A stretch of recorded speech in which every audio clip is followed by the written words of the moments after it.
50,000, but everybody aiming for the line share of 20K. And this is the form and explanation as to how we got here. Absolutely, and when we look back into week 1, every team was only given one chance to fight against their opponent in a best of 3. Whoever loses gets eliminated.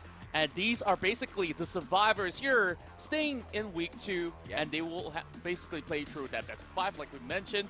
This time around, with a little bit more leeway with double elimination. So whoever gets knocked out, they have one more chance to play through. Yeah, basically, if you lose today, you don't cry yet. Yet being the key word.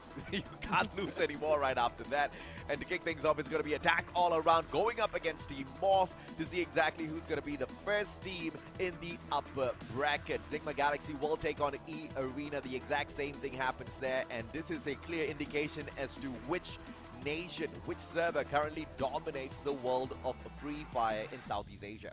Yeah, and overall, we've already seen how well they've been able to basically take control of almost different types of fights across these 2 maps, which will be played throughout the course of the best of 5. So we'll be having Bermuda as well as Nextera in between those rotations. So it definitely will be pretty interesting now that we're basically getting some of the best squads that have been able to duel toe-to-toe. And now, only one Indonesian team remaining, like you said. Morph team definitely has to put on a show to keep their nation's flag flying up high. I'm just so curious as to what is it about Thailand that just makes all of the players so good at Free Fire? Right? Yeah. What about them? And overall, throughout the years that I've been observing the Thai region, they've been absolutely hard at work from what I know. They train almost every single day with great scheduling, and practice never fails you. And of course, before we get into that is, of course, our first match coming right up. It's attack all around versus Morph team. Nah, I love these stats, man. 129 to 116. Not a lot of difference there in terms of the number of eliminations. The damage is pretty much neck and neck at this point of time. Look at the headshots, how close they are. 25.4% versus 24.2%. We might just have this go all the way down to the wire in game number 5. Yeah, overall, they're like identical twins from different nations. Absolutely. The only biggest difference that I'm looking at here is Morph team's capability to secure those knockdowns. But knockdowns don't mean much if they actually get revived. But that means that their hit rate is absolutely high. Absolutely, man. Of course, I want to talk also about the rescues that these players are most of the time in charge of, Ambot as well as Jump, as, you know, the players who do sometimes double back down for that backup play. Look at this, 4 and 3 rescues. This is going to be crucial. Like you said, the knockdowns might not be able to secure much for you in the matchup in itself. Yes, it does kind of slow down your opponents, force them to either retreat or, you know, rethink their strategies at a little bit, right? But rescuing your team members, that's going to get you that extra bit of numbers that you definitely can make use of in a fight. True enough, and overall, when we look into the team composition, these are the household names of Thailand. Attack all around have always been sticking together with these names such as Kororo, of course, with the prodigy Pungat as well, Foki, and last but not least, Jump, which was just featured early on. Now, anything pretty interesting that we can basically take on their setups moving into this week? Absolutely. You see this time 2 players running the Tiva, so they are going to be prioritizing picking up their own team members rather than engaging, which also kind of tells you what their game plan is going to be. You're not going to see attack all around, quickly flanking all around and playing that very aggressive play. There is a high probability they split off into 2 different teams, right? A 2-2 split, maybe flank around from both sides at the same time, living true to their name. Either way, you are going to see a pretty much defensive attack all around. If they turn aggressive, then you're going to know they're feeling very confident against it. Yeah. Overall, attack all around is also looking to enable Jump, which is why we can see that he's opening up things with the Tetsuya build. Meanwhile, an absolute different look that we're actually getting from Morph team, where we're having Pew to be able to enable team going on the Alok, and of course we have Koja here going on Dimitri. So I would say this is pretty much the stable setup that we've seen from the previous week. Yeah, this is a very balanced setup, right? You've got a 4-stack on the Kelly, you've got a 4-stack on the Andrew, you get the extra speed boost, you get the extra bit of defense as well. Luna's Fight or Flight gives Pew the extra mobility around the battlefield. He's got the Alok, so he's going to be a little bit more tanky in some of those fights, potentially going to be flanking around from the, trying to face off against some of these flanking side of attack all around as well. But Ma'al, my eyes are going to be on this guy because we know he was the game changer pretty much for Morph last week. Yeah, he was definitely the backbone of the team where many of all these situations where he was actually pit against the foes, Yeah. it seemed like he's always going to be able to find a way out of that, and also Correct. just find some of all these crucial points back to the team and provide them with enough support in order to drive through. And you see throughout the course of week 1, Yeah. it seems like everybody had a little bit of a shaky run as well. Not Yeah. to say that any team has been able to secure 6-0 in terms of that record on the last time we passed it back on Sunday. Now, heading to this clash, Morph is basically one of the cleanest teams out there. For the record, they were going up against Span, 6-1 in each respective match. I mean, you once again have to respect Ma'al for what he was able to do in that matchup. So many of those long-range engagements were just, you know, so perfect for the guy. And whenever he is forced into the CQC, his Orion always is there to protect him. His timing with the skill pop is just absolutely amazing. And that's what you want going into a matchup against Attack All Around, a team that's very mechanically sound. Yeah, and over the course of the weekend, we've been able to actually see the dominance coming from these two teams, but only one will proceed into the semifinals. So let's begin our first matchup. We'll start off with our Thai Titans going up against Indonesia's Soul Survivors.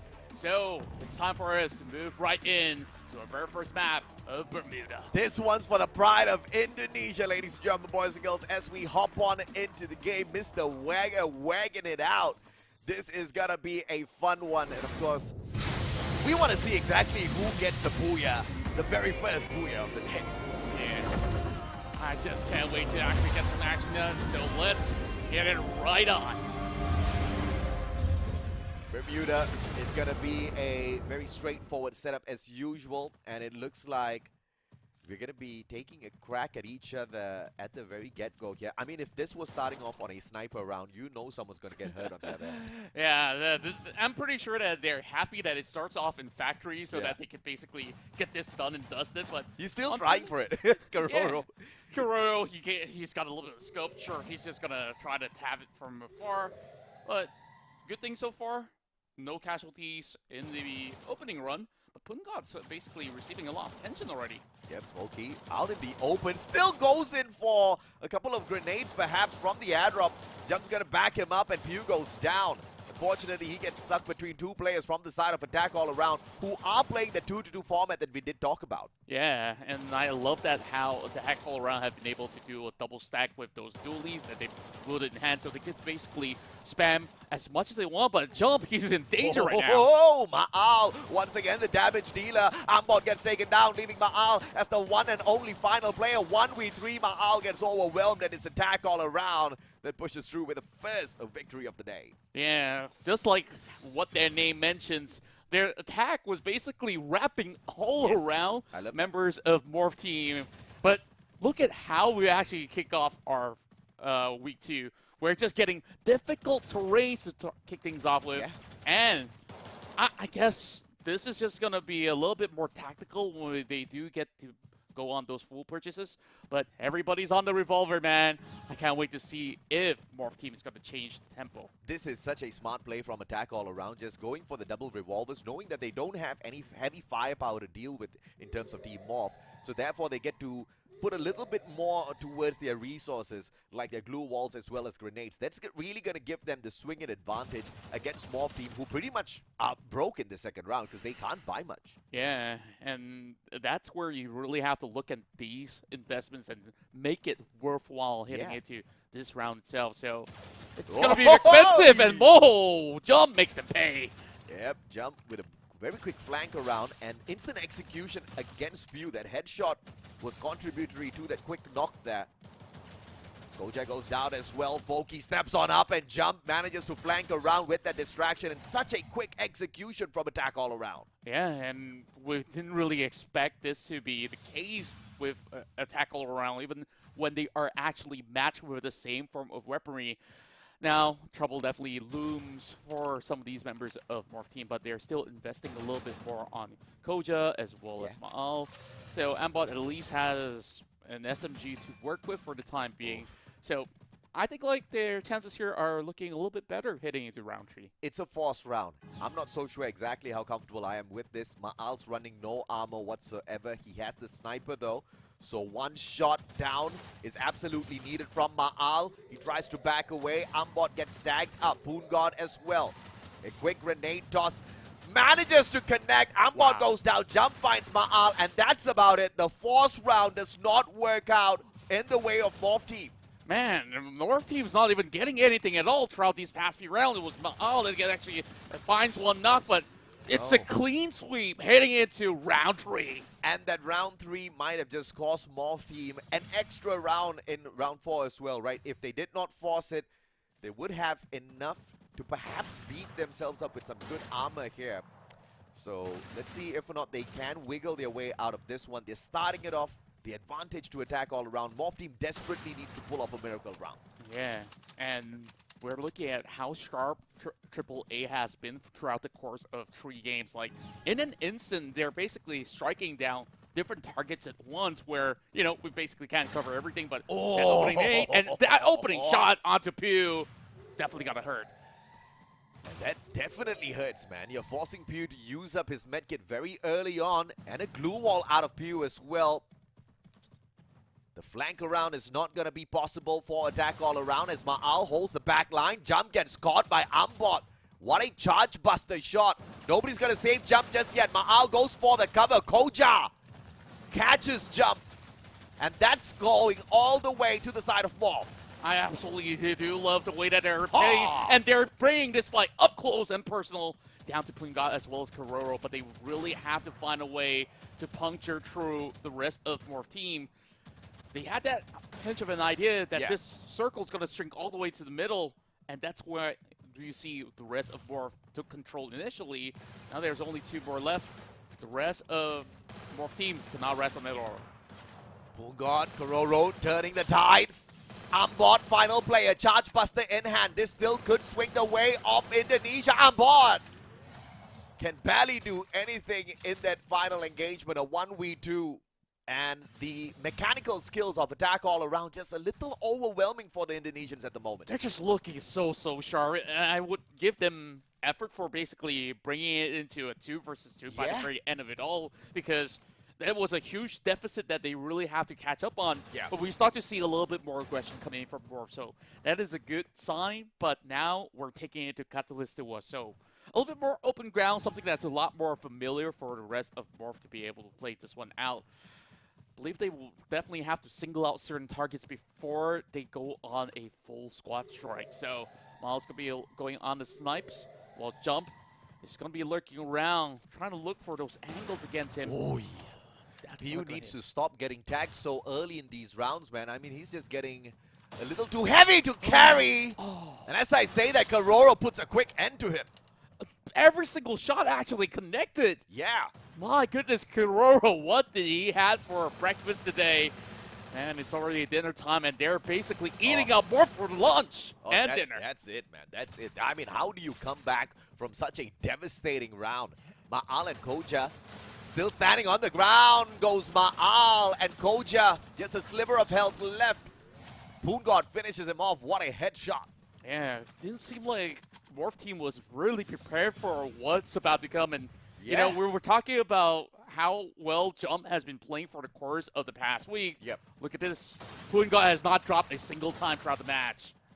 And this is with extra Andrew buffs coming through for every single player. Extra layer of armor, meaning absolutely nothing for attack all around to deal with. And, you know, that can be assessed very easily. The first few rounds, Morph Team just did not have actual armor on the battlefield because they just wasted their resources thinking that they wanted to force their way through. That's just not the way. You have to anticipate heavy firepower from the thighs. Yeah, overall, I think it's a little bit of an overestimation of what their enemies have been capable of. Now, Jump has got to work around these walls, but there are a couple of angles being covered by the Morph Team. Over and back, Jump did manage to negate some damage with the glue walls, but how long can he buy? God Slows things down. The grenade, is it going to connect? Koja does not receive. What a glue wall. Ambot blocks off a little bit of the damage potential for the grenade. Ambot now circling around. Kororo's going to get caught outside. I believe the information sent already. Pew, grenade for the delivery, but the wall blocks that off. Yeah, didn't really have a clean bounce into the opening of doors. God's going to break the glue wall, and that's two members of Morph Team waiting for him. Ooh. It's got to be careful. Here we go. Ice grenade to flush them off. Ambot hops right back in through the ice grenade, gets slowed down. What is he even doing? Poongod. It's a setup. Catches him. That's just an unfortunate mistake coming through. And now they're also getting flank coming in from Maal as well. AAA might have actually a bit too much more than they could chew. Slowly getting withered down by the rest of Morph Team, who has a lot more walls for protection. Koja goes down. Pew finds one on to jump. Can they circle around though? Kororo says hell no. Gets a triple. And just like that, my goodness. Attack all around secures your first booyah out of 5. I mean, in such an overwhelming way, right? 6-0. Morph Team had nothing on them. I mean, once again, there were a couple of mistakes with the purchases. I absolutely understand. But, you know, just they stood no chance in those engagements. I think throughout the whole match, through the 6 rounds, we had 3 kills coming through from the side of Morph in total. Yeah, and I think that it has definitely been proven that you cannot run directly at attack all around. Oh, yeah. They've tried it multiple times, and none of them have been able to land much damage overall. But what can I say? This is absolutely a statement coming out of attack all around. We're the best in Thailand. I mean, sometimes, you know, you kind of have your good days. Sometimes you have your bad days. This is Morph Team's bad day, and it just coincides with attack all around's great day. You know, there's just nothing going wrong for the side of attack all around. We saw how amazing they were with the connections, with the aim. You know, this was pretty much the one good round from Morph where they forced a 2v2. But even then, look at us hyping up a 2v2. Yeah, and this is as close as it gets, right? Yeah. Like, even so, you see that the entire squad of AAA has full intel gathering onto Morph Team at every single moment. Sure, we see a lot of flashy plays coming from Poongod to rake in those numbers, but essentially it was everybody doing heavy lifting from front to back. Absolutely, man. Of course, there's just nothing that they had on Poongod. Surprisingly, we don't see Kororo here, but Poongod pretty much snatching it away with the 9 eliminations to 3,264 damage. The A124, the disabler in those close quarters combat, and in Clash Squad, everything's a close quarter combat! Yeah, like, you're just basically allowing her to activate her free spell, so I would say Poongod definitely has everything down to the timing down that, you see, it's a 6-0. Yeah. And half of that duration, that's a 56% hit shot rate. We're not even looking at Kororo, where every bullet that he lands with that sniper has actually hit as well. I mean, ridiculous. How ridiculous is that, right? A 56% headshot rate. Yes, we know there's a little bit of aim assist in Free Fire, but that is cracked, man. I mean, because at pro level, your opponents are constantly moving. Even when they're standing in one spot, they are on the prone. They're trying to go round and round, trying to make sure their hits just not in the same spot all the time. And through all that, pew! What? One shot and never miss. The absolute, I mean, and not just him, right? Kororo, we saw a couple of his plays as well. The guy was just accurate as hell. And that's the kind of mechanical skills that Morph Team needs to go up against. Attack all around is way too good in the game of Free Fire. Yeah, I would also say that they also do have so many days to prepare for this. And Attack all around basically did all their homework right, because every strike that they basically landed, the way that they prepared for some of these attacks, I think they've been able to understand very, very well what Morph Team really had in plan from the prior rounds that they played against other teams, where I would say like around the fight, around round 4 or round 5 or so, when they were pushing upwards, we think that, hey, maybe this is going to be pretty bad for them, but hey, they managed to win out every fight absolutely cleanly. Morph Team does not know exactly what hit them. It's a truck called Attack all around. They may try to run, but they cannot hide because this is just open lands and this truck is mobile. Yeah, definitely a worrying sign to kickstart the run for the Indonesian Titans. But hey, some may actually say, relax, Joe. It's just the first round. Dude, I love that guy's king. Look at that ref. Oh, man. He's definitely pretty stern on all these players. I would not cheat if that was the ref standing behind me. Yeah. I would not breathe if that ref was standing behind me. I will be more nervous on the stage when he's standing behind me. But that's for sure. The boys are nervous. They feel like they have to perform. If not, the ref's gonna beat them up. Yeah. But overall, you look at every member of the tackle around, they just basically got their win. Like, Oh, yeah. yeah, they're absolutely chilling, man. Like, all they have to do is just keep their eyes on the prize. And at the very least, for those who are currently still here representing their nations here in the C Cup Clash Squad, they'll at least walk away with a couple $1,000s. But we're eyeing for that sweet 20K for the champion. Yes, sir, and we're eyeing for a little bit more, and the little bit more is a little bit of respect for some of these other regions here, okay?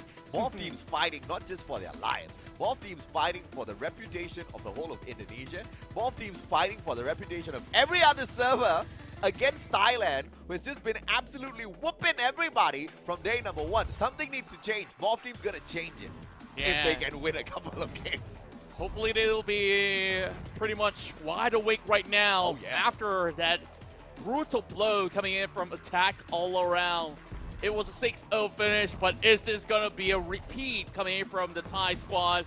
Or can Morph bounce back to find themselves a point to equalize?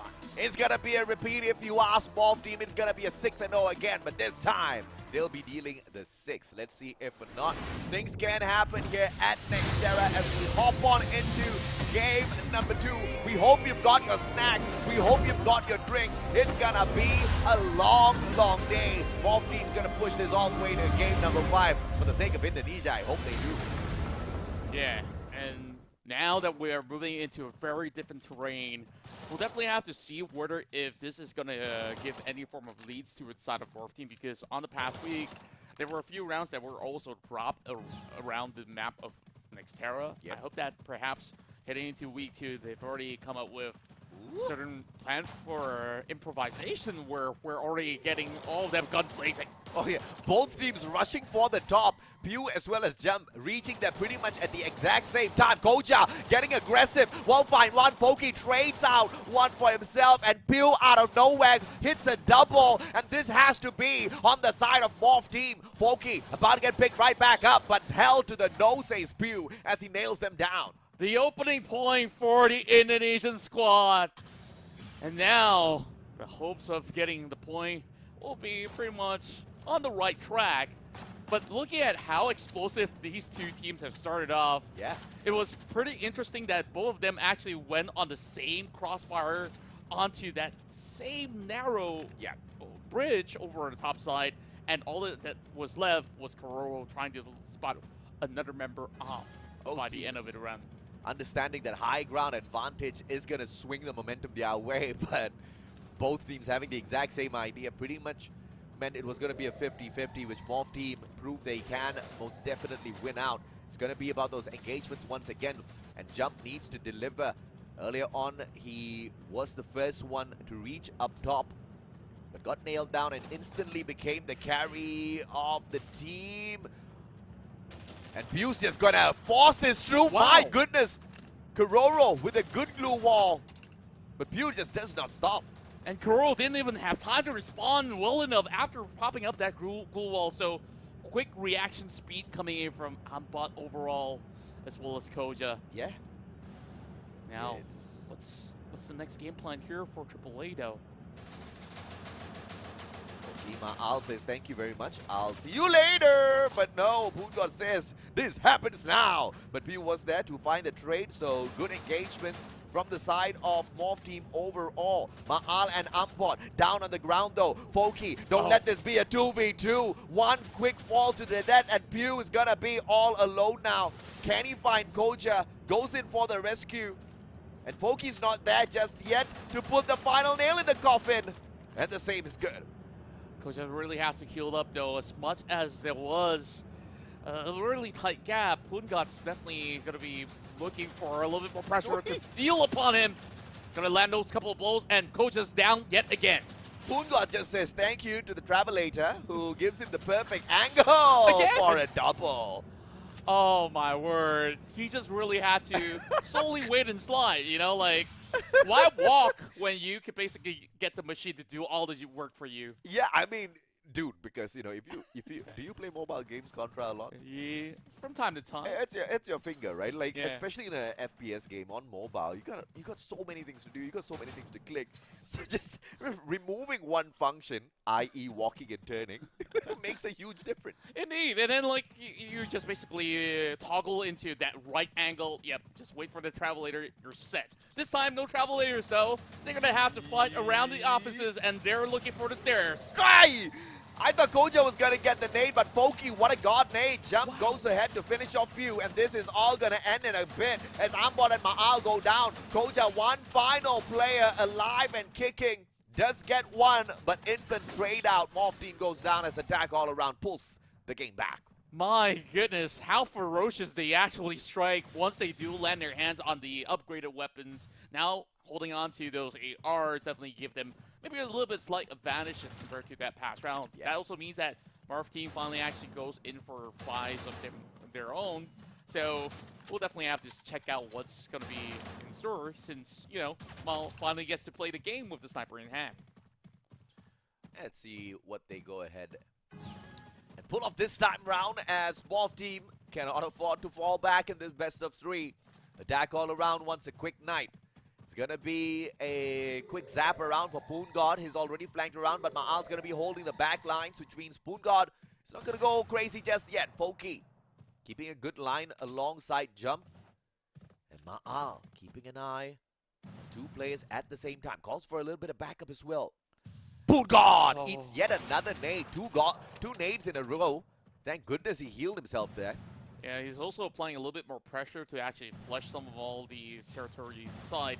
And now AAA is looking for a target to strike down. It's going to go up close and personal against Koja, though.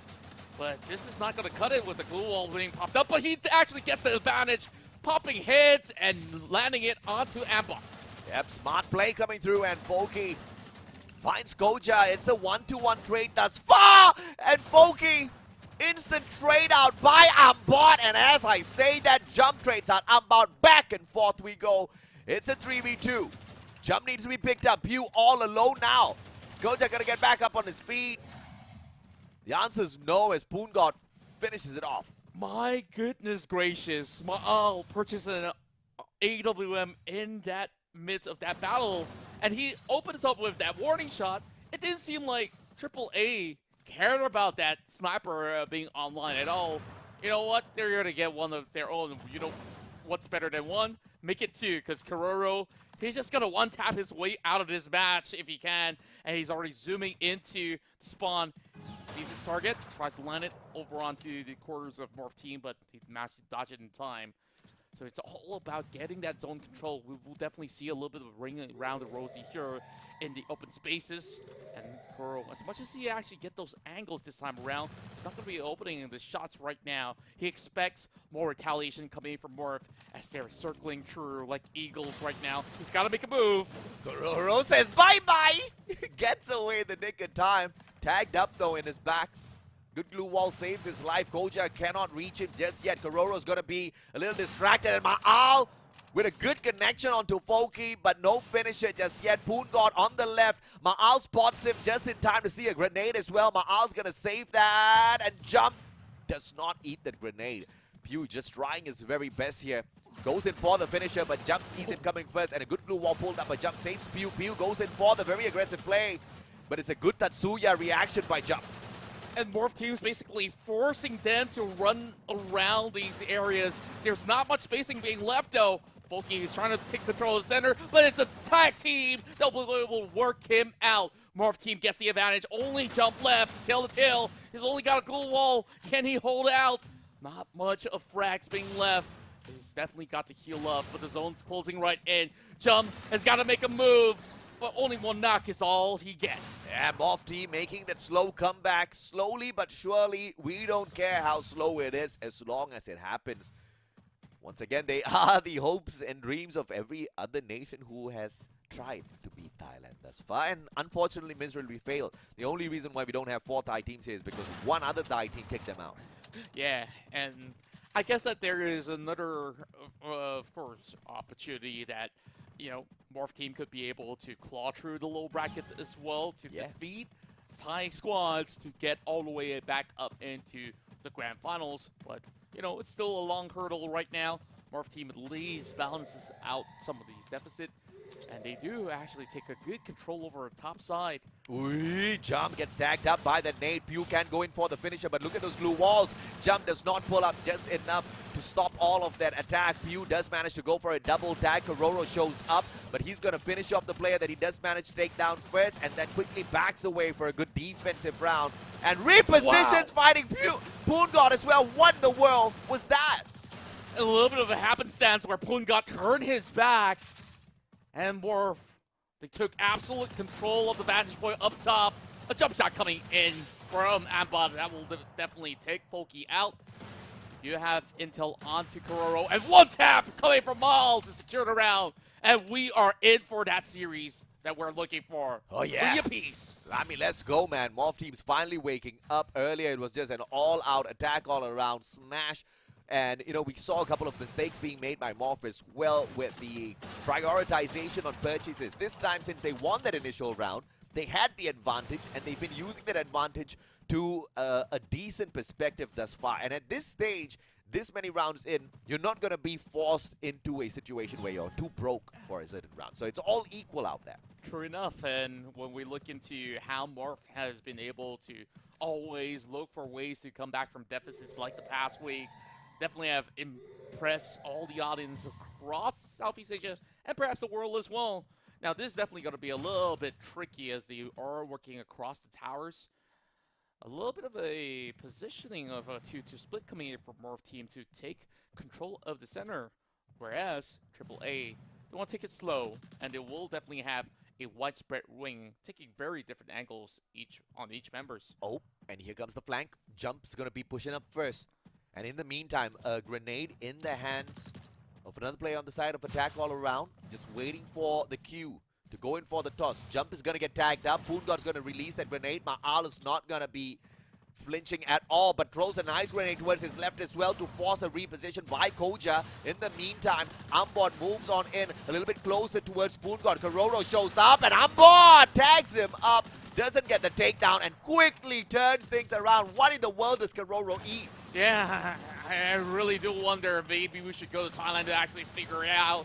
And man, perhaps it's a little bit serving of street food because they're battling like this is the street. And Koja, he's unleashing the shotgun shells all over the place. Won't be able to find Poon God just yet. And they're chasing him right through. Whoa.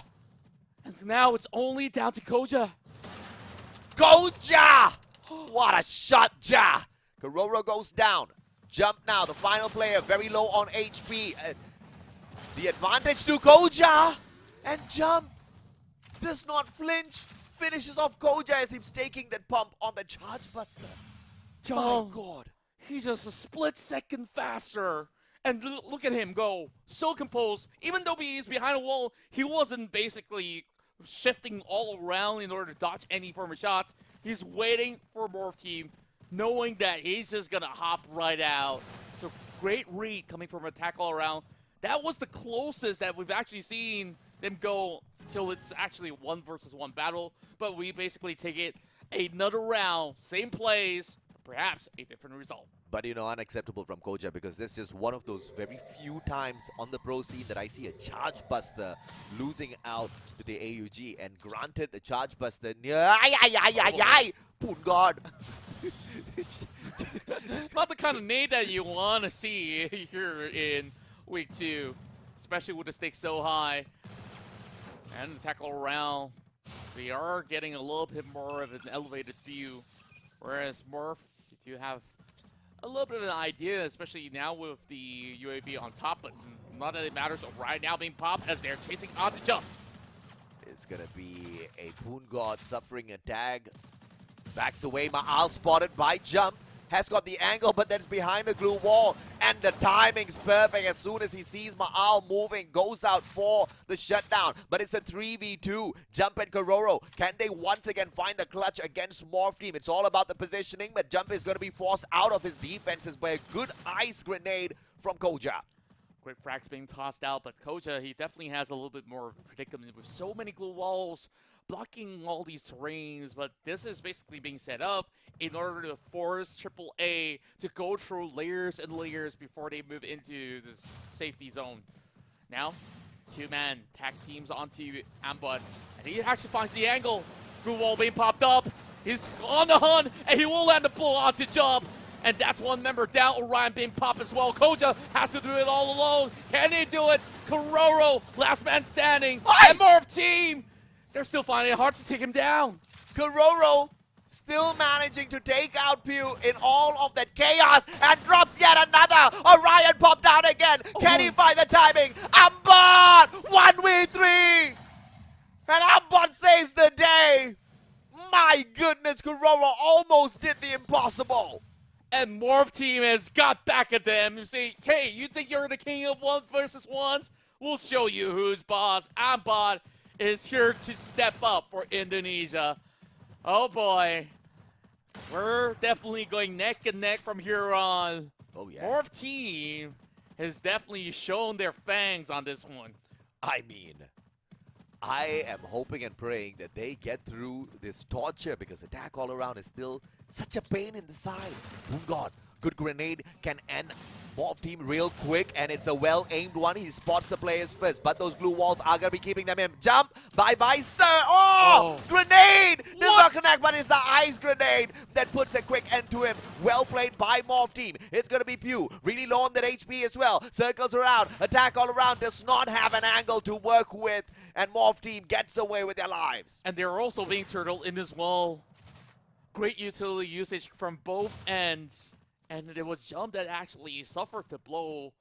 That's definitely going to put a dent onto the artillery. But speaking of artillery, Mal, Kororo, each landing a blow with the AWM. And on the back, Poon got spots Mal approaching near. Bring it down to 40%. Now it's breaking the wall as well. Still on the target. He's not going to let him lose. And Pew's down. Poon caught and Kororo. Kororo really low on that HP, and Ambot puts a quick end to him. But it's a 1v3 for Poon God. Can attack all around, pull off a miraculous round. Poon God does not have a sniper to make that possible. This SMG is not a miracle worker. Ice grenades not going to do him much. But come on, Poon God still finding Ma'al? That is insane. Poon God doesn't have a grenade to work around with. Those players are going to recover too quickly for him. Yeah, those quick revives coming right through, and the push is on. Double glue walls here to hold for the time being. And Poon, he is outfought, and this is a little bit too much of an ass. 1 versus 3. And Morph Team finally finds the lead and are on that point. Whew. My goodness, I'm breaking a sweat on this match for sure. Attack all around. Could just force us into a round number 11 and pull that miraculous comeback. But Morph Team could also dig deep and stay alive in the competition, at least in this dodge towards the upper bracket. But this is a long journey for them. They need to win 3 in a row. Yeah, and at the same time, AAA are also on the weapon deficit when it comes down to economy. Majority of them going on SMGs.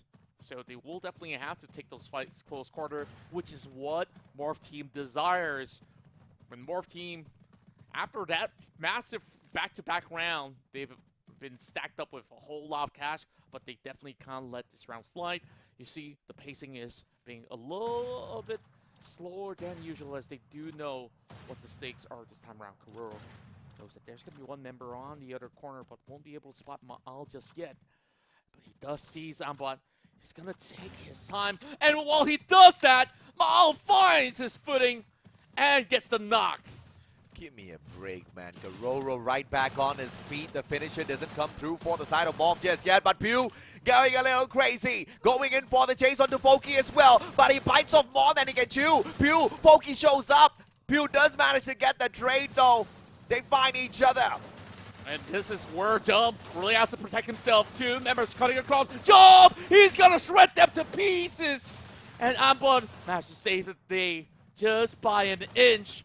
Mal still out in the open, needing to deal with the rest of them. And Poongun's already out. Morph team finds their opening in order to equalize for Indonesia. This is great, but it also shows us the weakness of Indonesia in two ways. The weakness of Morph team to be very specific. First of all, in Bermuda, they just could not get positional advantage at all, no matter what they tried. And they seemed like they were still pretty cold, right? All of those fingers weren't stretched out just yet.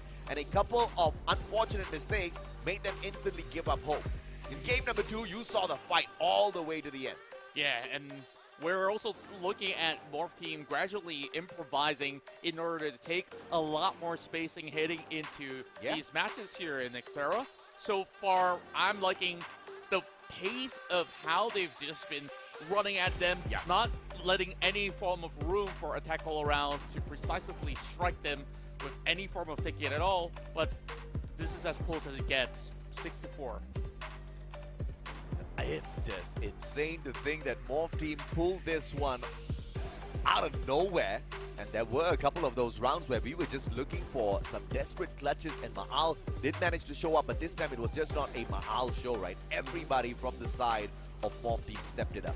Yeah, and I definitely have to give kudos to both Ambot as well as Pew, as they have been able to always be there to cover each other's back at the very same time.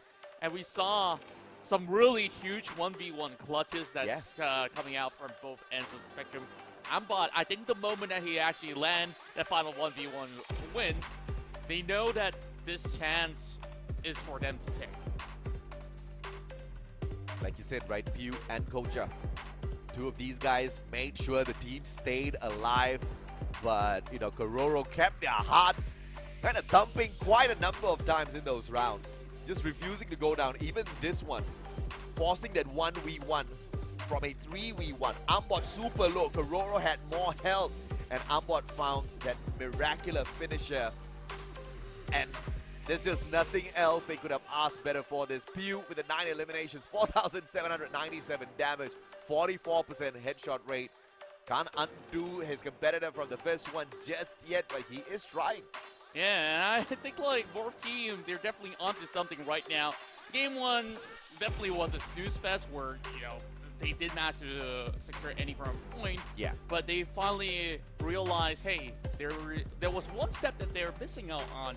The round 4 buys, right? Yeah. On the very first round, first matchup, we see them force buying on most cases and actually lost out with those trades. Correct, yes. Once they actually adjust that, the tempo has definitely been stabilized from then onwards, and Morph team has been able to actually get themselves back into shape.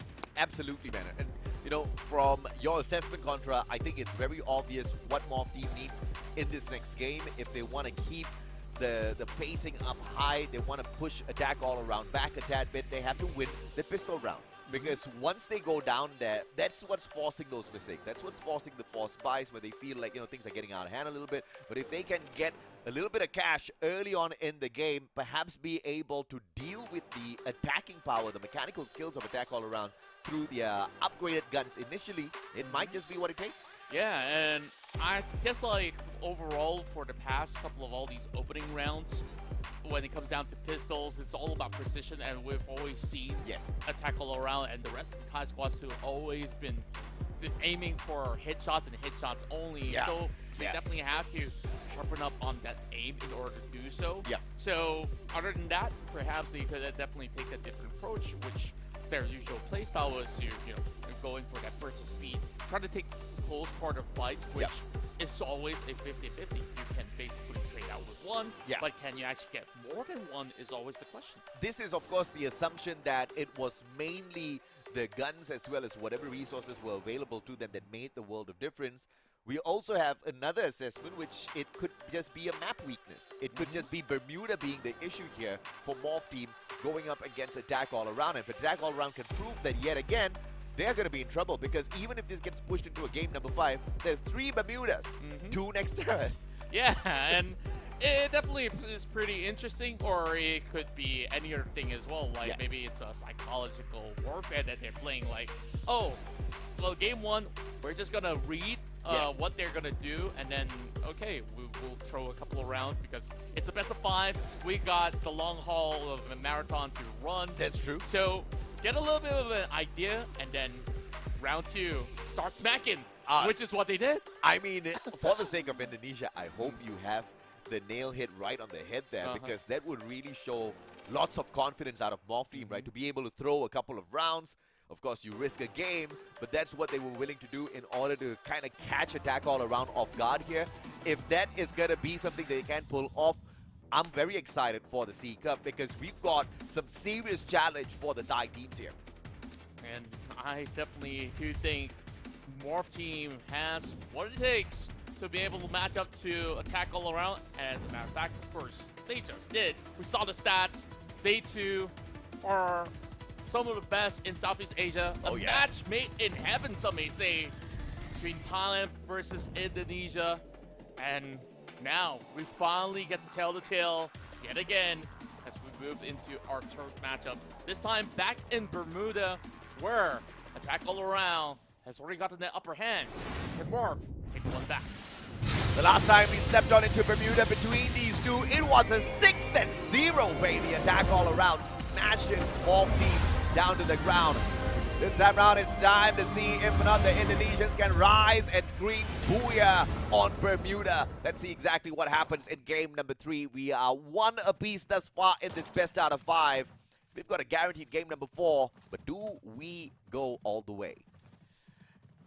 I do hope we actually get a lot of action coming in from both ends. Whoever wins, I just want to see a good game. Where Pew this time definitely switches things up. Yeah. Being the initiator to kick off this fight, but they are definitely holding back as Attack All Around. He controls center stage, but that doesn't mean much with damage done. Pew now just going in for a quick rush, and that risk is well managed. It's going to send that grenade right towards Jump, and a huge tag. No finisher just yet. Pushes on in. Poongod finds Ambot, as Ambot does manage to finish off Jump. No finisher coming on through, as that pickup is absolutely sound. They drop the beat. Jump gets back up on his feet. Goja trying to find a retrieval here once Pew gets knocked down onto the ground. Nobody's picking him up just yet, and all of the risk taken by Pew just turns into nothing because the rest of the members from the side of Morph were just a little too far. Yeah, they definitely didn't have the angles to work with. Now with Koja also overlooking the staircase, this is where Jump strikes the target down and takes over control of the center. And you have to love the speed of response from the side of Attack All Around. When they find a knock, they find that instant finisher. Speaking of instant, that round came to a very quick end. The moment Attack All Around found a little bit of control inside that compound, that center compound, that Morph Team pretty much thought they had control of sending Pew to guard that middle. That was just insane what Attack All Around just pulled off. Yeah, great control coming in from both ends as well. We saw they zoned each other out using those frag grenades, and Attack All Around, they were absolutely battered, well, they're hiding indoors, and Morph Team thinks that this is going to be the best opportunity to strike, but with that maneuvering coming in from Poongod, man, that's chef's kiss. But we're moving into the round. Pew immediately getting jumped on. Nobody's jumping off of him just yet, and Jump is the one doing all of the hopping. Ma'al's gonna get caught off as well, and Jump is once again that final finisher, gets a triple. Can he get the ace as well? Come on, you gotta give this off to Jump, but Poongod says no. He's gonna deny it all the way through. It's like, yeah, I'm just gonna continue my MVP streak if I can. Thank you very much. Yeah. And this is turning out to be a confirmation at this point that Morph Team's just not very comfortable on Bermuda, especially against Attack All Around. It could just be, once again, a double effect, right? Morph Team's not that comfortable. Attack All Around, super comfy on Bermuda. And I definitely would say this so with myself, where Attack All Around, when they move into the game, and every single territory, they already know where exactly to strike and where to look out for. So they should expect some shots coming through. The trades almost coming into effect. Well, there is not coming from Poongod onto Pew. Yep, and the save is going to be prevented as well. Ambot turns around, shoots down Jump. Pokey gets a nade out of nowhere, tossed towards Umbot. 2 players down on the ground, instant finisher. Jump God as well will kind of hop on in there. Ma'al finds Spoon God, puts down the final player. Ma'al circles around. Can he find one out of nowhere? Kororo goes down. It's the foot that's hit. And unfortunately for Ma'al, even he could not pull a miraculous round for the side of Morph. That definitely does sting. It really felt like they were in a boxing ring when they were inside the warehouse, and AAA cornered down Morph team where they don't really have a place to even run or hide. They cannot afford to let that happen again. Thankfully, we're going to go on an open spacing over on the corners of Capitalista. Well, it's all about taking a little bit more of that control across those ledges by the edge. Yep. And we'll see, can Jump actually be speedy enough to catch onto Ma'al? He's already got the AWM up in the ready. And he should be able to quickly zoom into that territory. So the rest of AAA wants to hold back, but that's a huge nade. Oh, lads! Goes in for the finisher instantly, takes that backstab, and Armbot cannot do much at all. Can he put the finisher onto Poongod? Does manage to take a lip. Poongod turns around, and it's the charge buster in the hands of Koja, and Poongod allows him to do absolutely nothing with it. This guy's a mad lad. He just keeps on going. My God. But Kororo, double headshot to seal the deal. Dude, Attack All Around clearly plays a lot of Clash Squad, and they sure as hell love Bermuda compounds. Every single compound, the attack as well as the control of the map in itself has to be on the side of Attack All Around. Morph team's not been able to do much. In fact, they haven't even been able to position themselves yet. Not at all. Like, when we take a look at how AAA executes that specific angle, it's just pretty dire for the rest of Morph team to be able to do much, as they were hoping to actually cut across through the middle, but they're running on open ground. Speaking of which, Jump, he's got to pop those glue walls early, but Al's going to keep pretty much looked at. Yeah. Now, this is definitely a precarious situation for AAA. They can't exactly get that access to the building unless if they push through, but look at the zone control. Yeah. Kororo, he's got to move in as well. Now, this is the white flank onto Ma'al. Glue all in time. Save the day. Oh, Ma'al spots out Kororo. Kororo doesn't get that shot first. Very quick fingers from the side of Ma'al, but he's super low on that HP already. Ma'al trying to run away, but Jump finds him either way. Both angles of the glue wall covered by the players on the side of Attack All Around. Pokey gonna get Koja as well. Poongod backing him up. All the players from the side of Attack All Around, attacking from all around. Pew can't do much, but just go in for a mad spray. Gets nothing. And how the hell do you pull that off, Poongod? That's just insane. That's sick. 5-0. Once again looking for the 6-0. He is looking invincible today, and that's why he is one of the gods of Free Fire, I must say. Wow. I mean, this confirms two things. Number one, Morph team really can't do much when they lose that initial pistol round. Number two, Attack All Around is super on Bermuda, and Morph team's 0, literally. Yeah, once again, going back into the buy round for Morph team, it didn't seem like they could have actually gotten much out of that, and yeah, that's really saddening as well, because they have ample of those opportunities, but they're not really pressing on. They're getting pinched this time around with a couple of nades being tossed towards their end by Jump. Just look how fast Jump cuts across the map. He's going to take this closely. I mean, that was the biggest of difference in the previous round as well. Attack All Around had so many grenades, so many ice grenades to work around with. Morph team pretty much had nothing. They were so strapped for cash, they had to just focus on buying armor as well as their weapons. Not really much of those utilities or lethals. Pew surviving somehow. The attack from the back pushes him into a corner. Charge Buster still in the hands of Pew, but he's trapped. He can't do much. Finally shows up, gets tagged up by Jump, and Pew still goes down. Pew, this guy, he was hoping to hold him off, but this is only Mal left. 1 point is all it takes, and he goes for the foot. Attack All Around, another clean sweep in Bermuda. Hitting under the belt, not what you think. He got his foot. Attack All Around, what a play. 6-0-ing Morph team on Bermuda again. again. I couldn't believe it. I'm absolutely baffled. I guess it is as straightforward as you say, AJ. Attack all around. Can basically rinse and repeat Bermuda and just absolutely annihilate Morph Team from doing anything here. An excellent booyah. 2 in a row on the same map.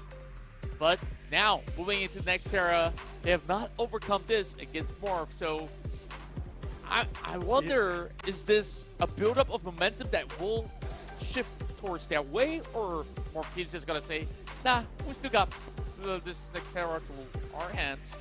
I just feel like Attack All Around has run Bermuda on simulation 3 million times already and executed perfection after perfection after perfection of initially controlling the map, and we have seen how they fan out on the map so beautifully to take full control, to not allow their opponents to do much, especially Morph Team throughout this whole game thus far. In the 2 matches we've had at Bermuda, it was just all out zoning them into a small little compound and then just shutting them down round after round. Kororo controlling the outside, Jump, Foki, Boon God all going in for the rush towards the inside. Morph Team just had nothing on them, man. Yeah, and I really want to see where exactly is the flank setup coming in from Morph, where every single time that AAA goes in the game, it's all about taking positioning first, and then we settle the scores later on when you actually do come up close and personal. And I think like AAA, they have actually expected Morph Team to execute the way that they did, bring those fights up close, and then hoping that these trades actually do favor either Ambot or even Ma'al, but they can't just basically go on with the same plan over and over again. And here goes, Kororo finally takes the MVP title this time. And Attack All Around showing that, you know, they're not focused on getting extra bits of information on your positioning. They are more of a team that responds when danger shows up, right? And they are very aware of their surroundings at all points, that they don't really need an active or a passive skill to reveal the positions of their opponents. Yes, you've got the Moko, but that's only after he's spotted by Kororo, as well as Kororo takes that shot. If that shot connects, then you get that information out of Moko. That's insane to think about how maybe positioning or the revelation of your position could be a disadvantage to you in any way whatsoever. Attack All Around's like, nah, I don't care. Yeah. I'll just finish you when I see you. And that's exactly what really went down on Bermuda. Like, no holds barred, and I guess right now, there's only few chances left, and with the scores being 2-1, it also does mean that Attack All Around is on match point for the entire series. I cannot. Okay, the saving grace here for Morph Team, we're going back into Nextera.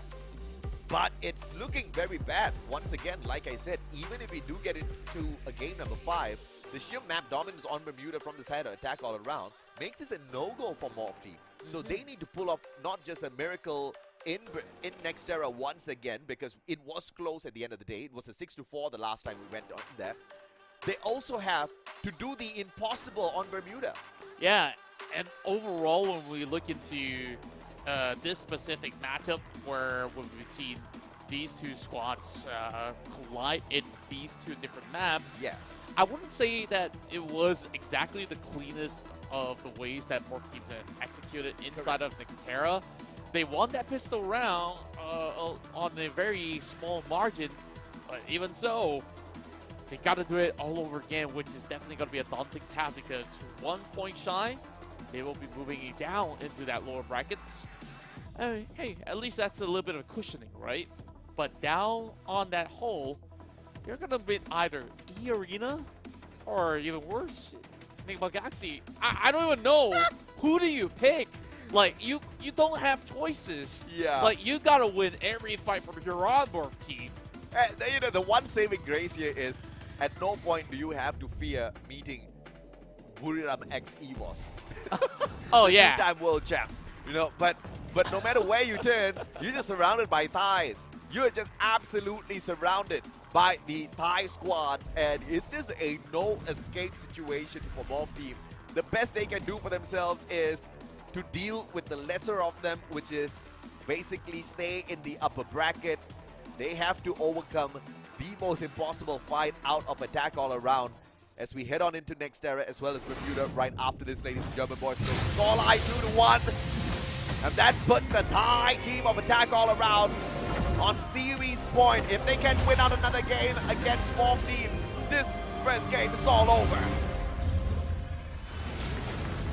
Perhaps this may just be the final series between these two squads.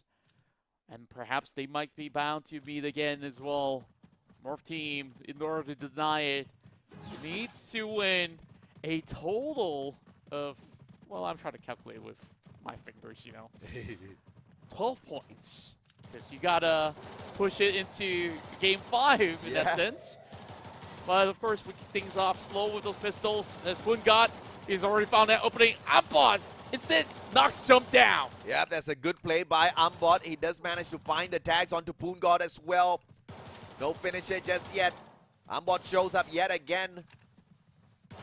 Pungat finds a recovery. Ambot, what a play! Flies into the air. Koja hits a double as Ambot finds the initial tags. And this time, it's Morph Team running circles around, attack all around. And that's what you want for the Indonesians, so that they win out the pistol round and find those resources first. Wow, that has been the cleanest one out of Morph so far. I'm absolutely impressed because the moment that they control of the upper grounds inside of the hallways, it's just hard for the rest of AAA to even react into cracking those defenses. We did see Pungat did try to go in for those numbers. And once again, does this scene remind you of anything? The Travelator. Oh. Morph's got to be careful about that again. Yeah, man. I think attack all around is just waiting to get to that first floor. But first, they got to fight this off on the second one. Let's see if or not this force buy out of Koja is going to serve him well at all. He does not get a single armor for himself, which means a good headshot out of the double revolvers from the side of attack all around can put him instantly down on the ground. Morph Team taking a huge risk. And instead, Ma'al goes for the power foul.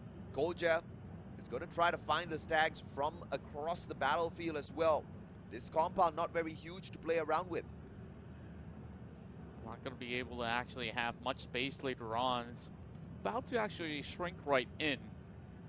I guess the major difference here is that Ma'al actually comes in with heavy pitches alongside with Koja. So you can definitely see why AAA is going to be looking for those one-tap opportunities. Maybe from there, All Hell might actually break loose. The trades coming out, and Ma'al does find Pungat. Ma'al makes his purchase worth every single cent. Jump trying his best to survive. Ambot turns his back, turns around in the nick of time. Jump pulls out a good glue wall. Ambot not going to get to him just yet, and the Travelator is going to make sure he is slowed down. And it's a perfect trick by Jump. Koja finds Garoro in the meantime. Jump goes down, and Morph Team up 2-0. I'm baffled again. Everybody got struck down at the very same time, but look at how composed they are when it comes down to close quarter combat this time around. Yeah. Morph Team, they just basically waited for that right moment, and they know they already got that upper hand in terms of positioning, in terms of weaponry. No need for that rush. And AAA, when the timer starts ticking, that's where they were definitely on their nerves. But now, believe that there should be a couple of buy coming out of AAA, or perhaps they will go full eco so that everybody can max out the stats onto the next round. Looking at the situation, it's almost a full safe, I would say. Morph Team prioritizing the upper floor. Attack all around, like you said, pretty much on a eco, but they do get a couple of double revolvers for themselves. And it seems like they will be able to pull this off if they can find the headshot, but Jump tagged up already. Pew goes in for the finisher. Jump still surviving. What in the world's happening? Pew finally finds the end to that. He's just like a snake. He just squeezes to every corner crack. And Pew, he walks into two members of the side of the AAA squad. And now Koja just got to watch his back. Two members out of AAA charging right at them. Tree versus tree. And turns it around. My goodness. It's topsy-turvy. 1 versus 1. And the round's been popped.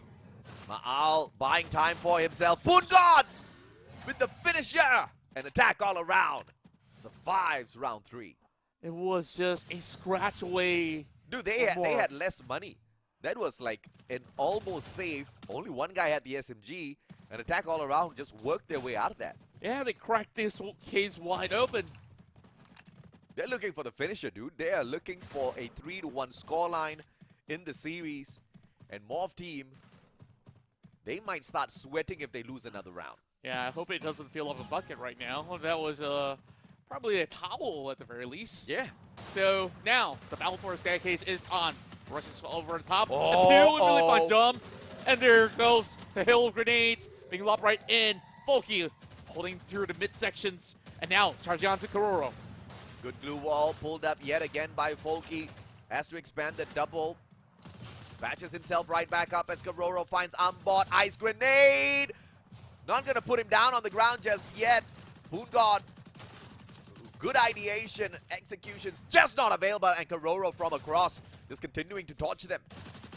As much as Boongod is being blocked, absolutely, he still finds another angle to actually knock one more member down. Only 2 members remain for the side of Morph. They tried to take Boongod on. Oh my. But it does not matter at all. He's a god at close quarters and still lands a shot from downtown. Come on. Too good, too sneaky. You gotta hate this part of the map, man. I mean, glass walls, providing good cover, but no information coverage whatsoever. Oh boy, this is gonna look so awkward from here on. But Boongod, momentum swinging on Mr. Reliable throughout these past rounds, clutching one off, and then doing it in style, securing multiple takedowns. Morph team on a little bit of deficit here, being squeezed out of the cash. They're gonna play from the lower side, but now we'll be able to beeline there. Review! Oh no! First one to be caught out.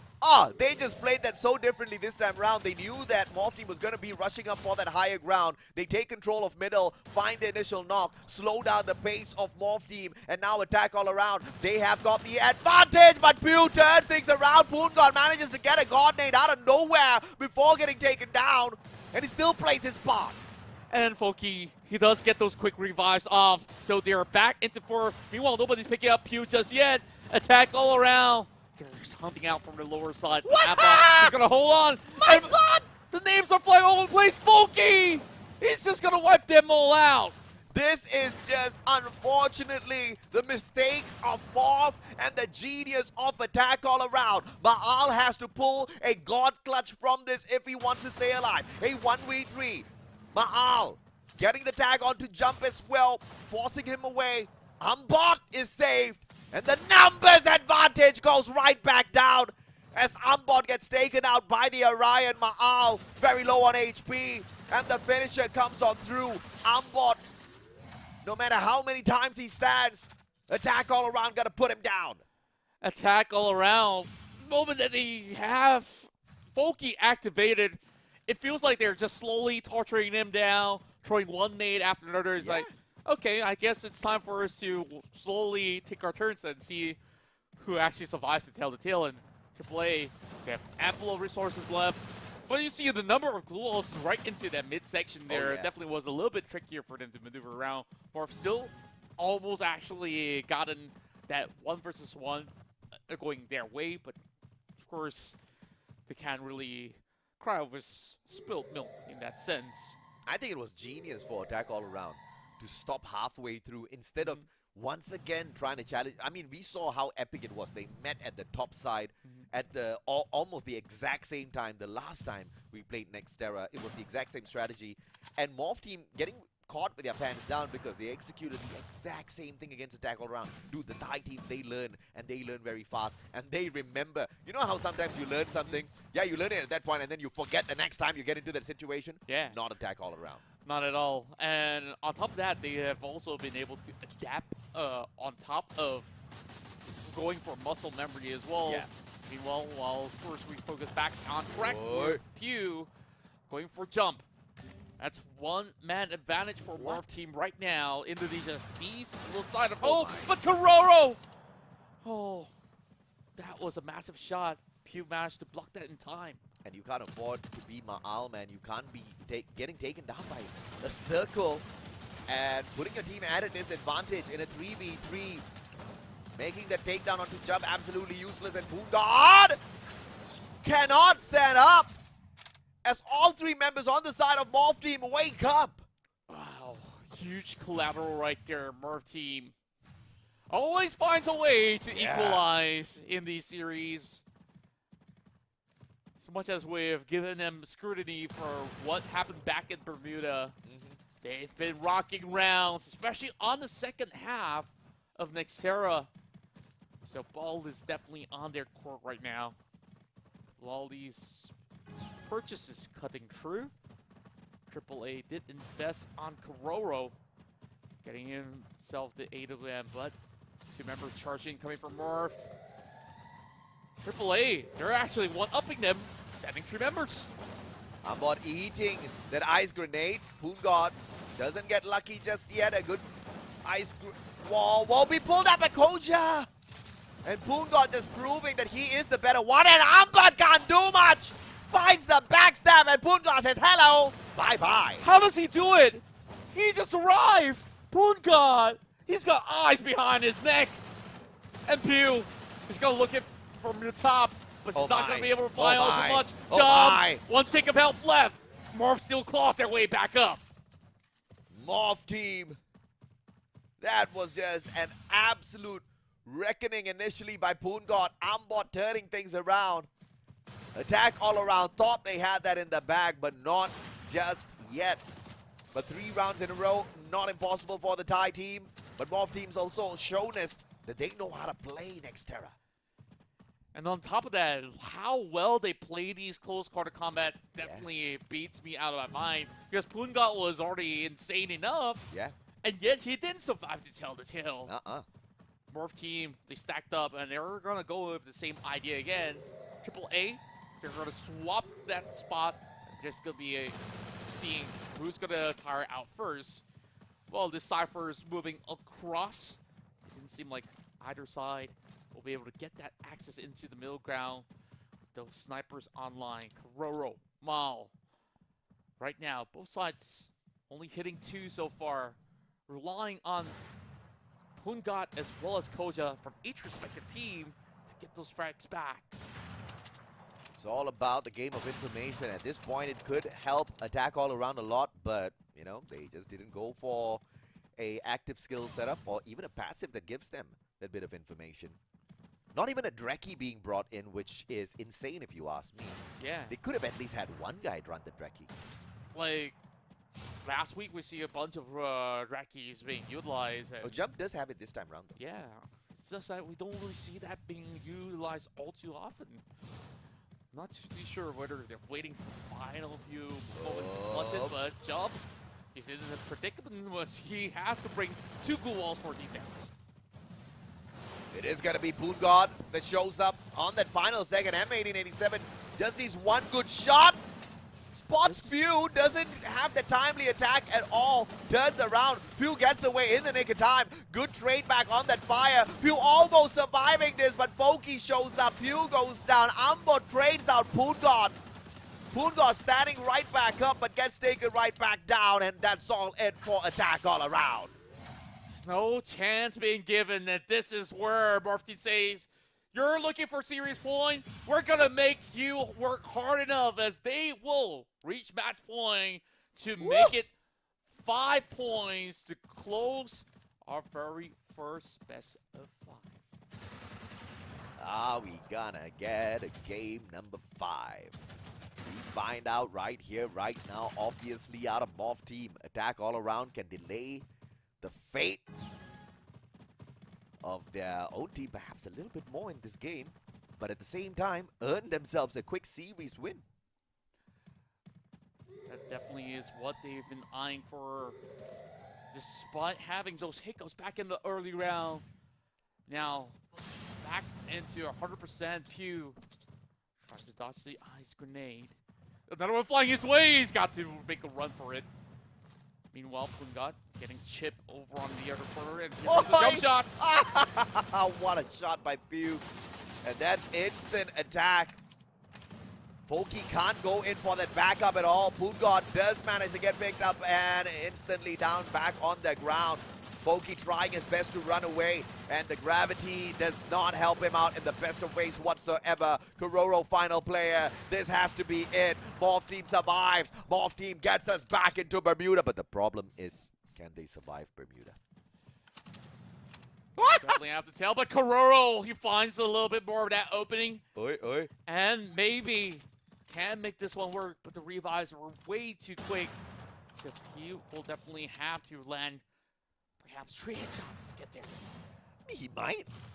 Oh, He's working blue on it. wall.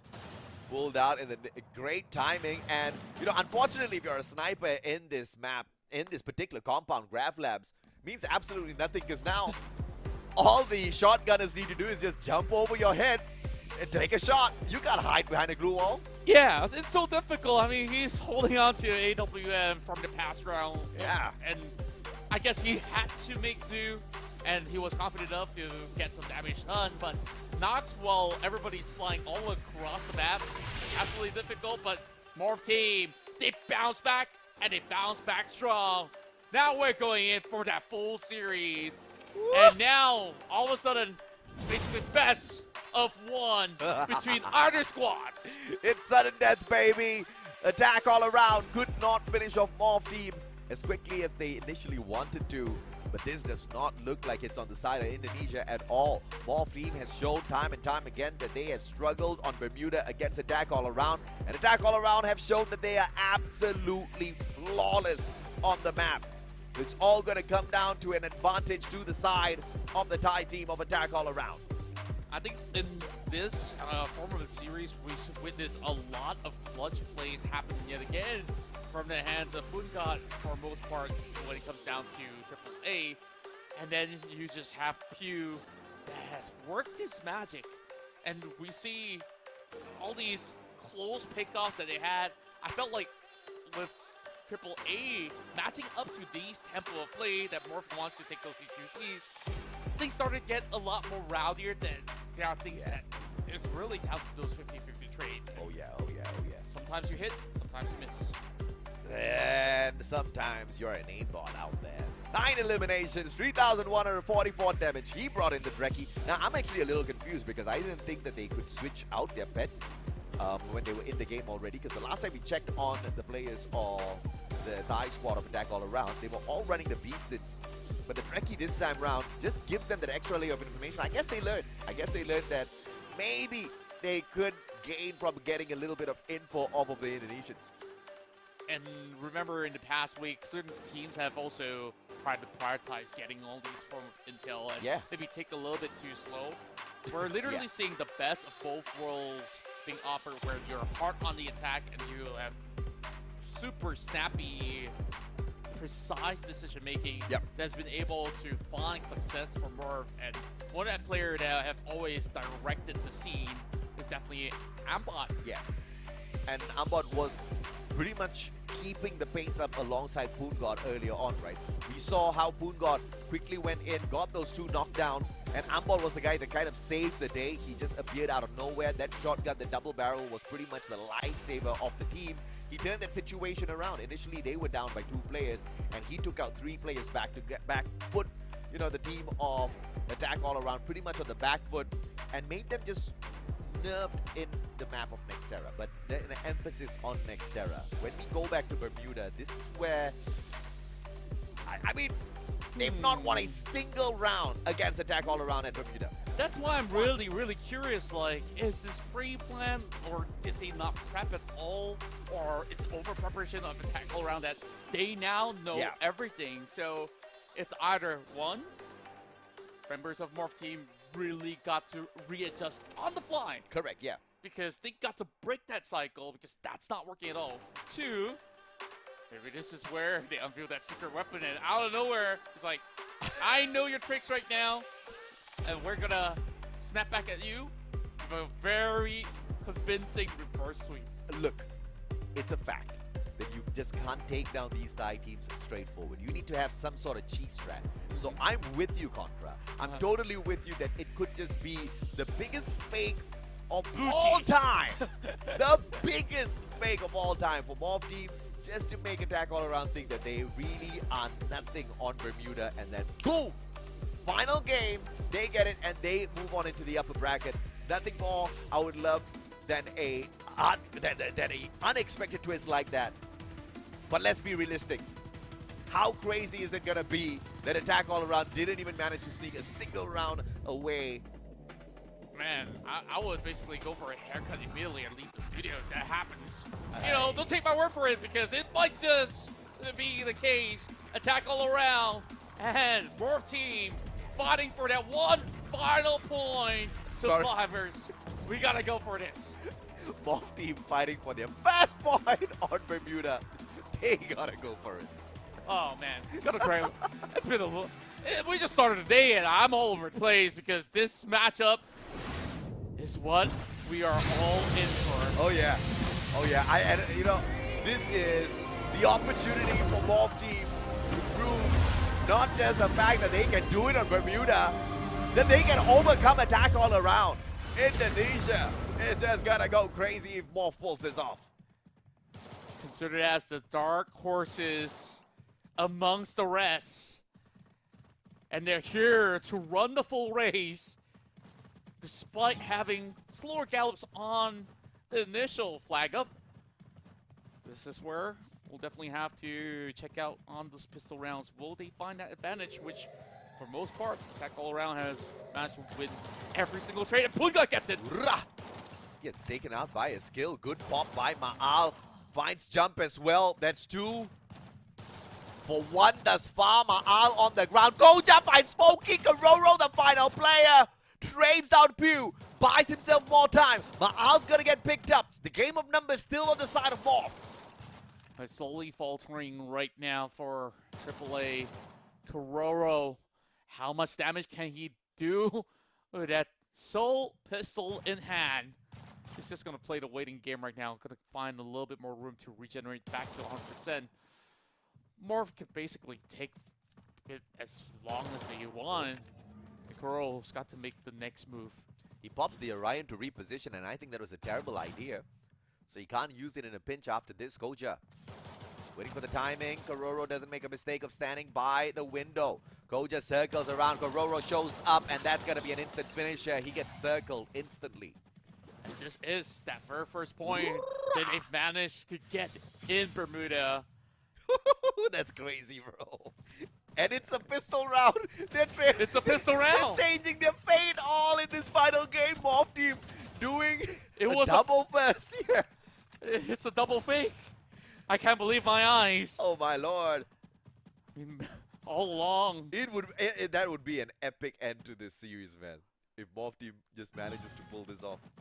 Well, they gotta make it dramatic just for everybody, huh? I mean, you want to get there, but like I said, you want to attack all around. You want to take down a Thai team in this competition. You gotta pull out some cheese strats, man. I like this.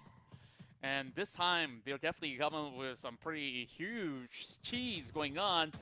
With full flush, 4 members charging at them. Pew getting a little overexcited. It's gonna get tagged up. And both players, oh my god, Poon got down by a skill. Initial shots, and then I believe it was Ma'al that pulled out the Orion. Orion sucked away the remaining health. And it's gonna be Koja that shows up. Foki goes down. Kororo for the save, and he just can't find an angle alongside Poongod. Great double tag team action coming in for Pew. And Poongod got to watch his back. Kororo once more. 2-0! Oh my word. 2-0 Team Ace for Morph Team. Are they really doing this? The reversal. It could be the case. The biggest fake in the history of C Cup. We haven't been around that long. In the history of C Cup. Has a nice ring to it. That's all that matters. But keep in mind, though, round 4 is where we'll definitely see that full-blown action coming out of AAA. Oh, yeah. But it did manage to get some purchase going on. Kororo now on that AWM. Let's go, baby. Kororo out in the open. Maybe a glue wall to slow down the pace, and Koja goes down. That's why Kororo stepped it up. goes in for the finisher. Nobody's gonna back him up just yet, and an instant pickup. Ma'al's gonna run across the field to distract them, and finds Foki! Ma'al, you monster!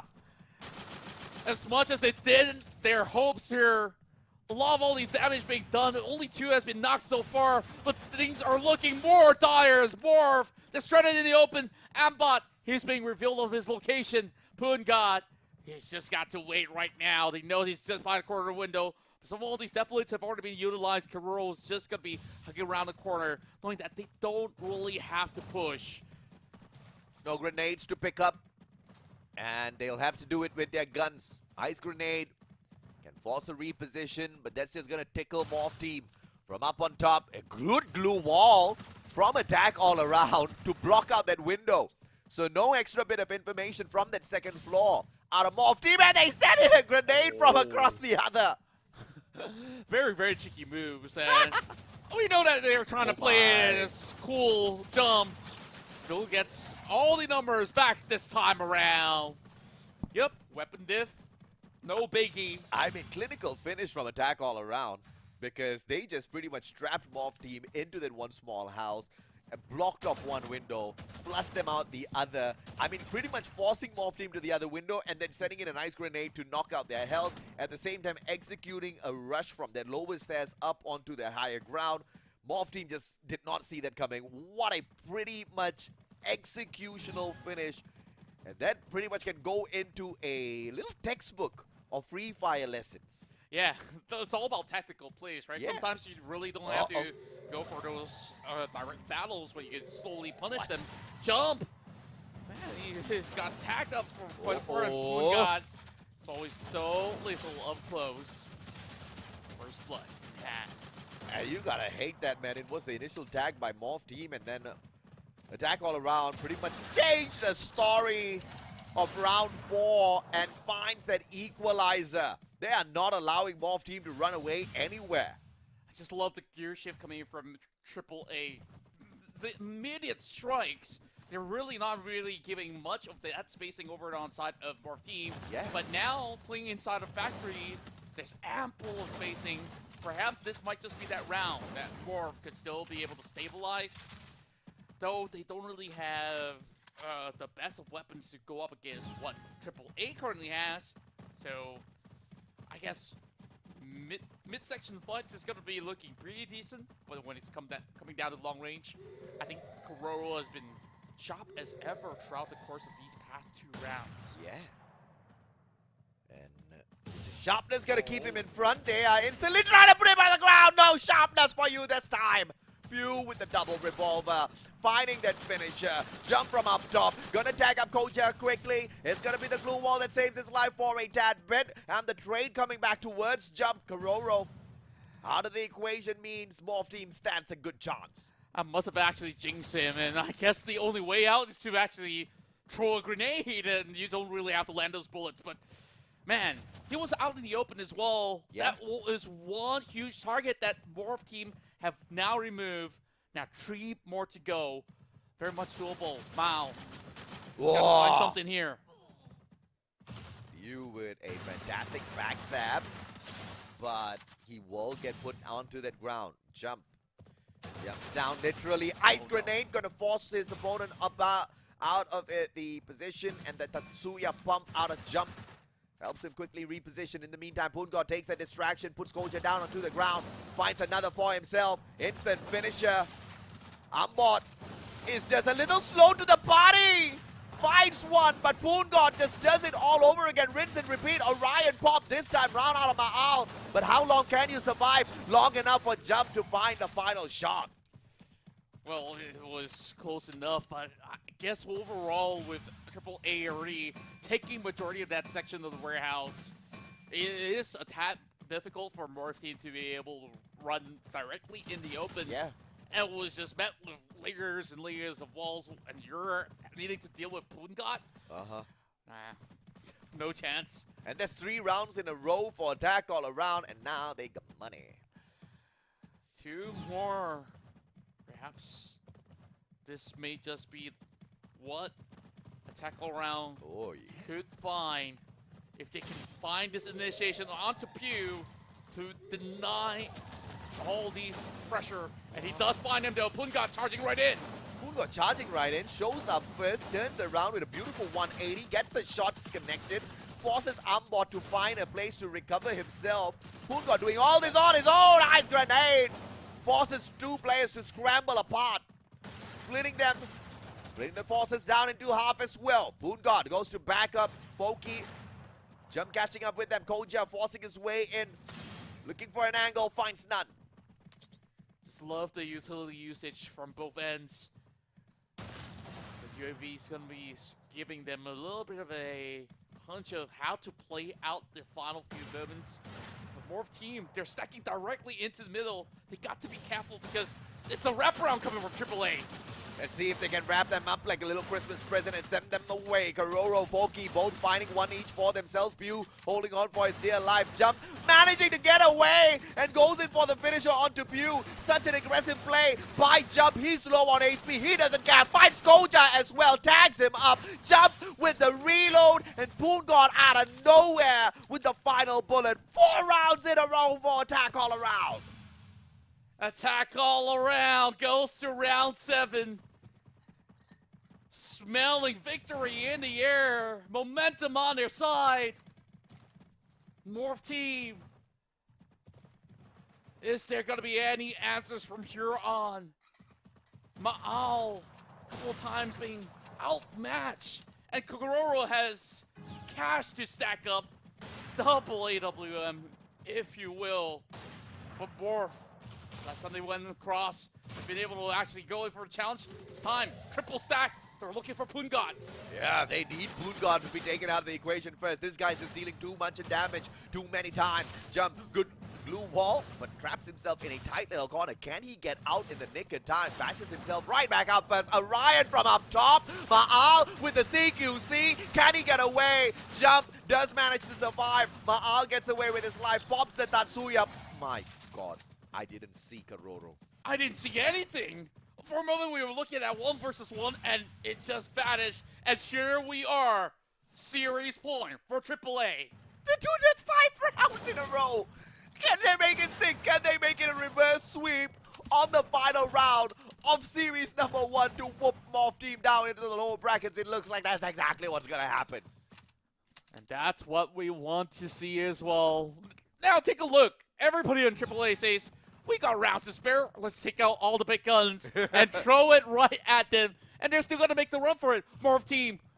3-1 setup. Huge grenade. Lands onto a couple of members. Ambot's already knocked down. Ow. Smart play by Jump. And an instant finisher as well. Pungot with a good grenade from across. Meets a couple of players and Jump's just going to find an easy backstab onto Pew. Didn't know where those shots were coming from. And it's going to be Pew once again. Poki fights Koja. Instant finisher. Ma'al all alone. A 1v3 and he is found. Pops out the Orion, but what can you do, child? What can you do? And they're even bringing out these katanas to play. And that secures it. AAA attack all around of Thailand advances through to the semifinals. Dude, we were talking about how Indonesia is just giving them a little bit before they can take it all back. Attack all around, executing literally that play in the final match of the game. Giving them 2 rounds, making them think, okay, maybe now's the time for Indonesia to rise up. And Thailand just says, nope. Just nope. That's just an easy one-word denial. Nope. Just swat them off clean. And booyah, baby! This one's for Thailand. Attack all around. They were just too good in Bermuda. Just like how you pointed out from all along. And you know what? The first couple of rounds that Morph started again. Pistol round. Started to shock us. Hey, this could be it. Yeah. Second round, nailed it. Yeah. Third round onwards. No show. I mean, okay, no. There was a little bit of fight. They showed up. Yeah. But attack all around showed up. Right? Yeah. They didn't give them a chance at all. Not at all. And Pungot, that guy is literally a free fire god at this point in time. And how old is he again? 14, 13? I don't care how old he is. Too young, man. He's two times younger than I am. And too good. Too young and too good. 2K. Oh my god. This guy's definitely earning some big bucks right now. Parents definitely be proud, but it's just perfect team effort as well as precision. I think most of all precision throughout this course of the match because both sides are equally matched tactically. And maybe you could also say that when it comes down to Bermuda, AAA, they're just one step ahead every single step of the way. Oh, yeah. There were moments that it went down to close fights, but it was really down to small nuances of throwing the right grenades and utilizing right skills at the right time. And one specific person that have always popped on the radar, and that is Jump. 7 eliminations through 3,222 damage, 43% headshot with a charge buster. Tatsuya clearly was the secret weapon of Jump. Every single time we saw him get caught in a tight little corner, he made his way out of them. And look at this scoreline, man. A best of 5 used to its maximum potential. All 3 rounds won by attack all around came out of Bermuda. The 2 that they lost at Nextera. Could this also be a sign of weakness that the other teams need to look out for, whoever it may be that meets them in the upper bracket? Morph team, for those of you guys who are supporting the sole representatives of Indonesia, will still have a lifeline run through the low bracket. Yep. But that will definitely have to wait for now because we're going to be moving over to our upcoming matchup, which will be Nate Magaxi versus E Arena.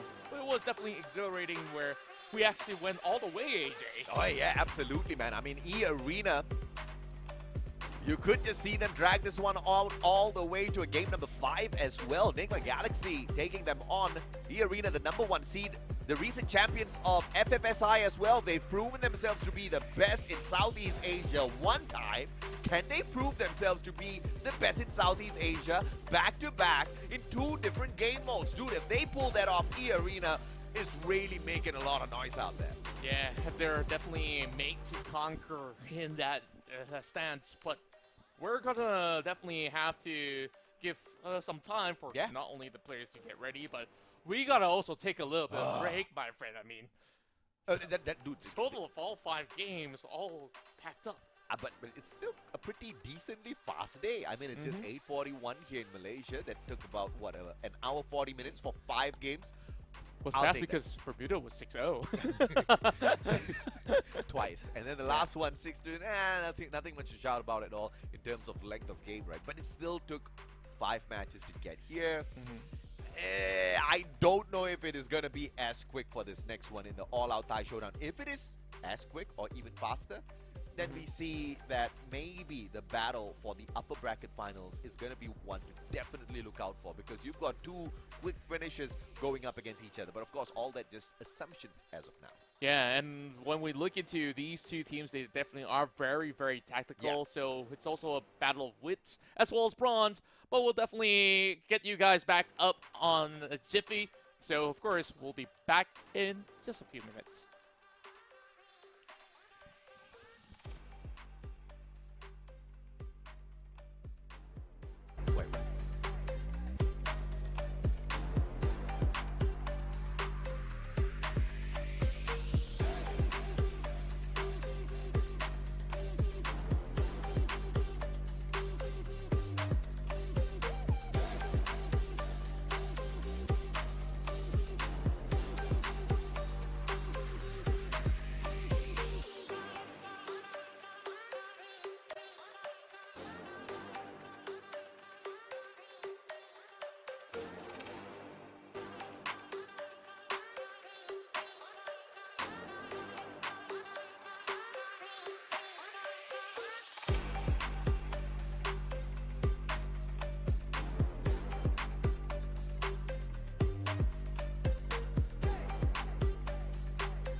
Welcome back to the Clash Squad C Cup, brought to you by Garena Free Fire. My name's AJ. I'm the Mustachio down here with the one and only Contra, your casters for the day.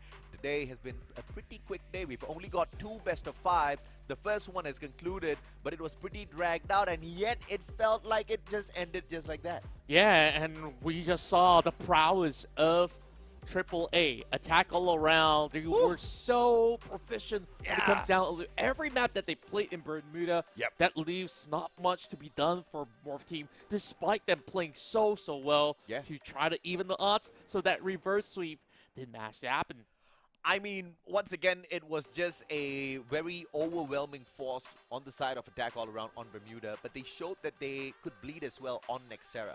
That's probably going to hurt them in the upper bracket final later on. That's going to be tomorrow. We want to see exactly who's going to be meeting them there, right? E-Arena now takes on the one and only Enigma Galaxy. E-Arena has proven themselves to be the top dog, not just of Thailand in the recent times. They're also the first seed out of Thailand to qualify for this competition. They've also proven themselves to be the top dogs in the whole of Southeast Asia. Recent FFSI, they are your champions.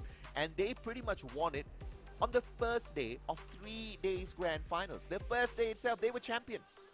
First day, like, this is definitely a feat that is so difficult to be done by any team in competitive Free Fire. So now that we're going to see these two Thai teams compete yet again, of course, this is a civil rivalry that has been much awaited for their hometown crowd. But when we do take a look at those names, I'm pretty sure that Enigma Galaxy has got a lot here on the line to prove that they still have what it takes to take out one of the titans of their own region. Of course, this is the preview. Match summary is nothing. Nil for now, because we haven't played a single game. But it's not a must-play all 5 maps. It is a best of 5. So this could just end quickly with a 3-0. Could end with a 3-1. E-Arena could make it a very quick day. Enigma Galaxy could shock us all. Either way, we've got 5 games to call it down the wire. And look at how equal we're starting things off. 100 eliminations each for both sides. 9,699 damage coming through versus 10,600. That's not too far apart as well. I was basically saying AAA as well as Morph Team looking to be twin brothers. These are Siamese twins, in fact. Maybe one brother was out of the womb a little bit early on, with maybe higher damage to be done from E-Arena, as well as higher percentage coming from the headshot ratios. So, man, on a good day, Enigma Galaxy really does match up to that number.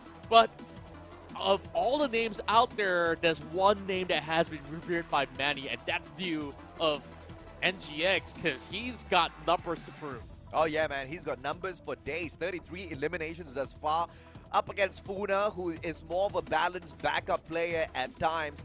You can see that with the 3 rescues that he's had thus far, always prioritizing and saving the rest of his team members. But if you want to look at headshots, if you want to look at who's outputting the damage, the shots that really do count out there on the battlefield, it is Funa once again. 38% headshot rate versus Dew of that 18%.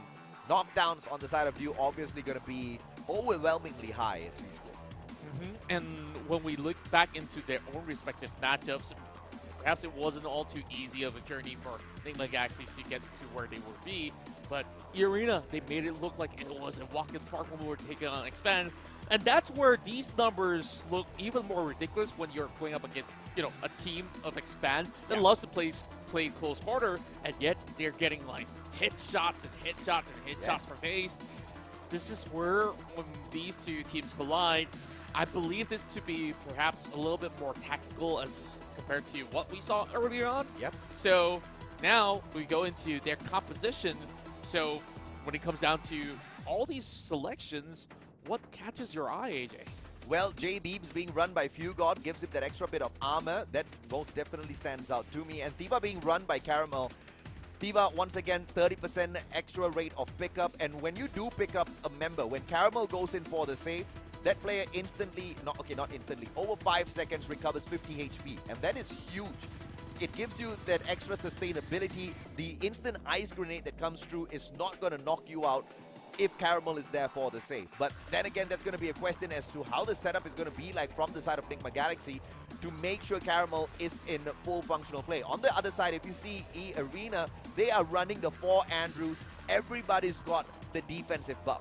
Yeah, the only exception here is Limit, where he's going to be bringing Moko so that there is a little bit more of an information gathering coming from the hacker's eye at the very least. I would say that, sure, it may actually help them a little bit more because Limit, he's basically the sniper of the team. Absolutely, yeah. Whoever you attack, if he's not knocked out, hey, you know where he's at, so the whole squad can be sent right in. And it makes sense, right, that he's the only one not running the Kelly. The rest of the players obviously are going to be rushing on in. Limit does not need the extra boost in terms of speed to reposition. But if he does get caught in a pinch, he's going to be popping that Orion. We've seen it one too many times. In fact, the character skill that has been picked the most in the competition thus far as an active skill is the Orion. And in the hands of Limit, that just gives him that extra bit of time out there on the battlefield. B, to play the game of distraction. B, to put himself in a very sticky situation out in the open to take a couple of pot shots against his opponents of Nigma Galaxy. Everything. I love the setup of E-Arena a little bit more than I favor Nigma Galaxy at the moment. Yeah, and it definitely requires a lot more technical aspects to make it effective. And they definitely have the credibility to be able to prove so, because, man, they walk home with so many trophies already.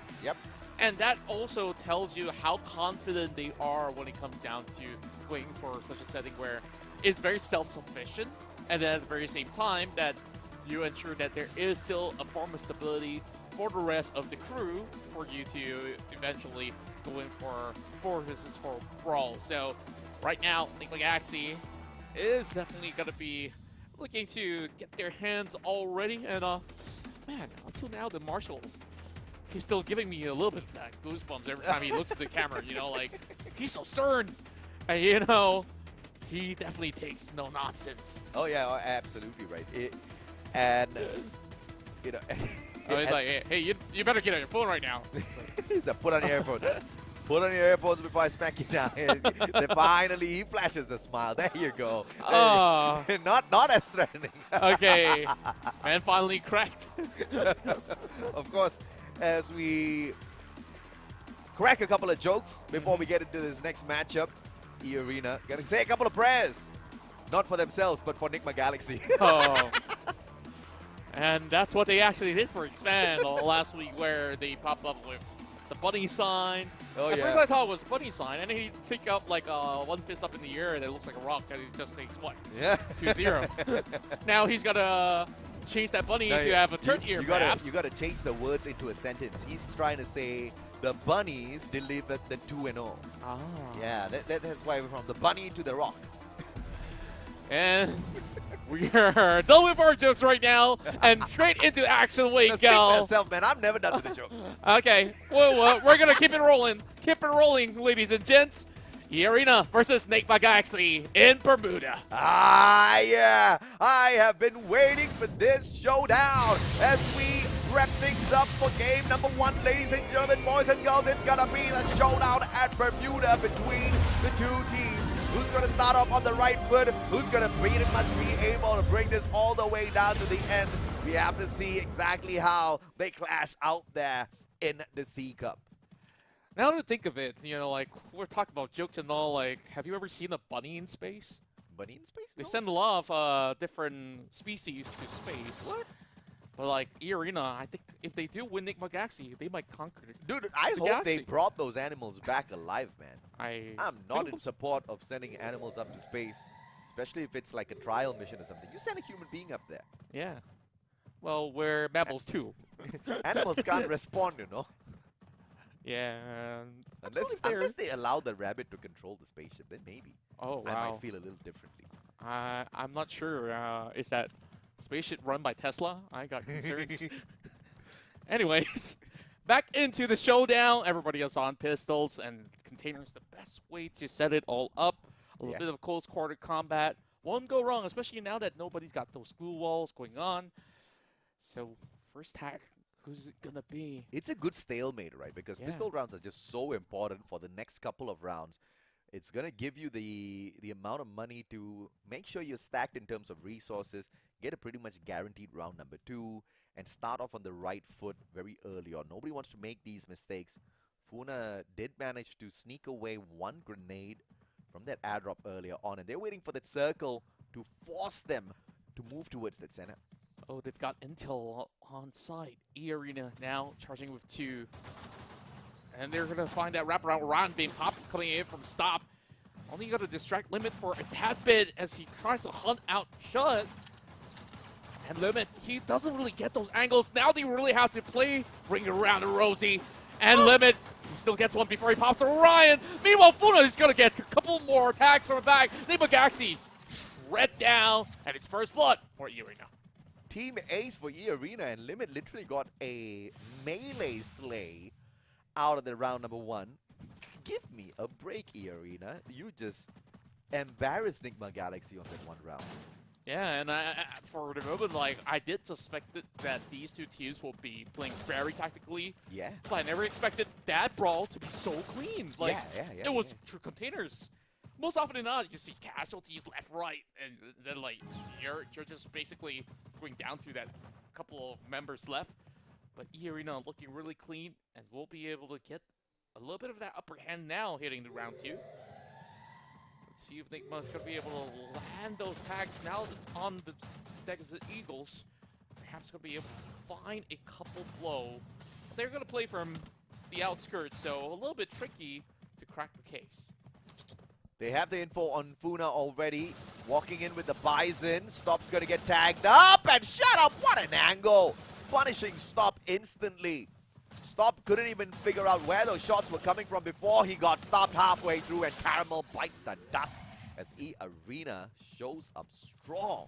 Yeah, straightforward run. E-Arena, they just controlled the entire zone and just outduel them throughout with every single weapon that they do have now. I guess here around Pacino is a little bit interesting now that Nigma is going to be bringing a few weapons online. So it's really down to do, but can he actually match up to Limit though? And Limit's so confident, like he's still on that Desert Eagle, right? Like he didn't really need that upgrade. He's going to save for that next round. E-Arena hoping to establish a firm hold onto the compound. I'm a little nervous for Fugard. He's pushed up pretty much very deep into the compound of E-Arena already. And this is what he was looking for. And he is able to pull a quick steal off here. And a double ice grenade will force him just behind this compound. Right down the middle. Very smart play in terms of E-Arena kind of trying to zone out the opponent's Funa. Keeping a good line at the back, just to see if or not he can surprise the rest of the players from the side of Nigma Galaxy on the left. They're going to be bringing these snipers into the corners, and Limit understands the angles that they're hunting on. They'll be forcing Dew to step away. Meanwhile, one standing into the direct open. Once that glue wall subsides, Carol's not going to be able to get much protection, so E-Arena is definitely putting a little bit more pressure. A lot of patience being shown here from E-Arena. They want to get that guaranteed spot, the guaranteed positioning of the players from the side of Nigma Galaxy before they go in for a mad rush. Circle starting to close on in now. 5 seconds for it to complete. Funa's going to get spotted out. Dew, what a connection! Oh. No finisher just yet, Dew. Dissipating the second player as well, but doesn't find a shot just yet. Funa recovers. And a safe zone will force everybody now to panic. Limit just shows himself for a split second. Dew did not really land that blow. The problem is when you're bringing that up into the compounds, you're not going to find anything. The Limit, which doesn't equally finds them all. And E-Arena, they took it to the streets and they still got it. I mean, just when you expected E-Arena to be at a disadvantage because the circle moved away from their compound, they needed to hop on out. They were pretty much sitting ducks, forced to cross the road. But they shot as they crossed. Yeah, and it was so scary, right? And they assess that situation. They understand the priority target right there was Dew. Yeah. Because that was the only guy that could zoom right through those windows to stop them. And the moment that he could not land those blows, they breached right through and just by that split moment, Irina burst right through and found those targets. At this time around, things are definitely going to be a little bit more different, as they will definitely have to take some territory over on the high grounds, and Funa is the first one to get the dibs. Funa, extra bit of information, sees Fugard, takes a pot shot. Argus tagged up at the very same time as well. Limit is going to back Funa up. That one good grenade out of Shut Up finds Fugard. And Dew circles on around. Can he catch them with a good backstab? Limit, on the other hand, going to try to reposition. Stops right by! Double Orion being popped up. Who's going to get it, though? Oh, Stop. he doesn't have bullets to work with. Ghoul now up, and he's going to turn around, and Limit is on his absolute limit. The quick scope just does not come through for him, and the Bison saves the life of Stop. So 4v3, players from the side of E-Arena being forced to recover. And nobody's getting dropped just yet. Caramel walks away with his life even after getting sniped from the back. So well calculated by the rest of Enigma Galaxy. They managed to even get the revives right through. Caramel now slowly charging back up. Once he is at 100%, they could definitely take them on. Stop! From the top. He's going to be able to find Orgus now. Only 2 members remains. Shut Up. Just cuts around these containers, hoping to survive. Orgus is already down. As they spot a few members of Enigma Galaxy chasing over on his back. He's just trying to find a way to climb up and deal with Stop first. Smart play out of Stop because he does not rush on in before his team member gets picked up. He plays the timing really well, and he tries to wrap around as well. Good thinking, but 1v4, he was never at an advantage at any point of time. And a round pulled back by Enigma Galaxy doesn't mean much, but it's the start of something. Yeah, and that was also pretty crucial for their economy at the very same time. Now everybody gets to afford 1 sniper apiece, but Fugard says, man, I like to play across the enemy line, so I definitely want to stick to anything that allows me to spray and pray, especially on this map itself. Snipers are definitely a huge commodity. Speaking of which, Stop already down and out. I believe that was Limit. And yeah, who else but Limit? Dew now gonna get tagged up as well, but no finisher onto Stop. He gets picked right back up. Funa goes down. Fugard shows up. It's gonna be Shut Up now, circling on around. Argus bit in the back as well as Dew shows up with his double snipes. Guys on a roll. Shut Up very aggressive, but Dew finds Argus, puts him down onto the ground. Shut Up goes down as well. Enigma Galaxy standing their ground, shutting down E-Arena one after the other. And now to Limit, and he's pretty much sitting duck over onto the top end unless he gets all 4 tags. We've seen miraculous plays coming out of the top gunner of Thailand. The best sniper, they call him. He's a champion here. Not bow down without a fight, but he's running out in the open. He says, you know what? I'm going to tap this one out. We'll just look for the next round instead. 2 rounds now for the side of Enigma Galaxy. Back to back. They've got the money, but so does E-Arena. So we've got a all-out equal battle in this next round. Let's see what E-Arena can do with this.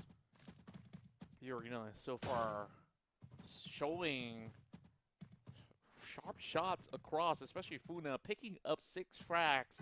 On top of that, going for those assists at the very same time. He's consistently putting those numbers across the board and also going for pickups at the very same time.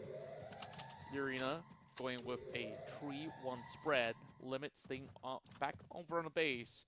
Stop. Just cuts across.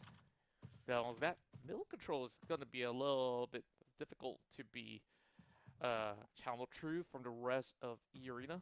UAV now will be opened up. We'll be able to spot everybody on the map. They're going to take things slowly as they want to. Finally, Stop. We'll put an end to the flight. I love that the observer's having a good time. I can clearly see the pride of his camera work with the drone shot through factory and then zooms on up. You gotta love employees like that, man. Yeah. Those are the only kinds you should ever hire. The perfect spectacles. Absolutely. You know, that's effort. Yeah. He could just use, He's a race. Yeah, he puts in the effort. And Dew, Shut Up, putting in the effort as well. Dew surviving somehow. And he falls to his death.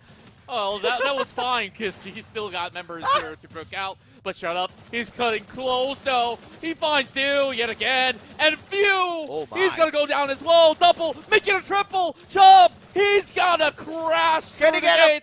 And looking Hey! for Ah! Ryan. He's got to go for a reload, but he's dancing all around. Ah! And he will be shut off. Argus, he better clutch this one out. Stop. He doesn't want to stop, but he's got a sliver of health left, and Argus puts an end to that.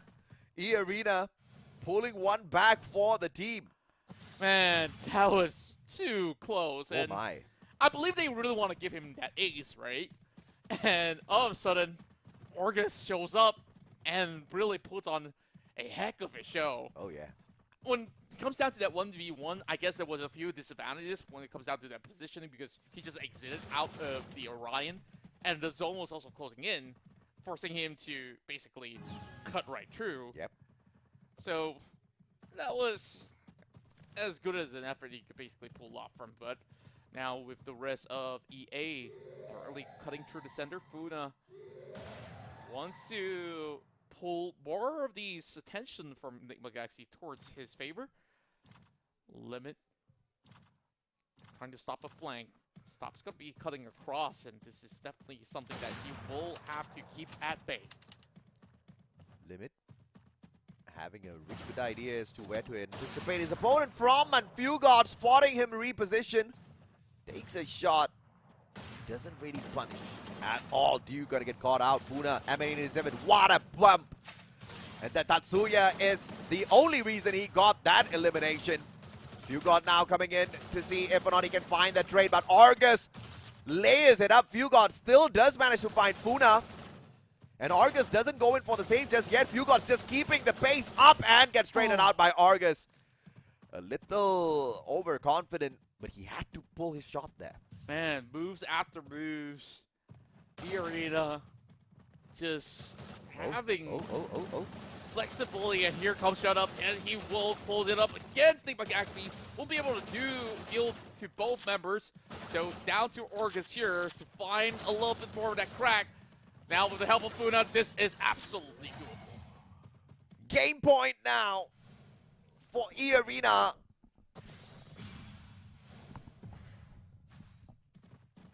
Let's see if or not they can get out of this one.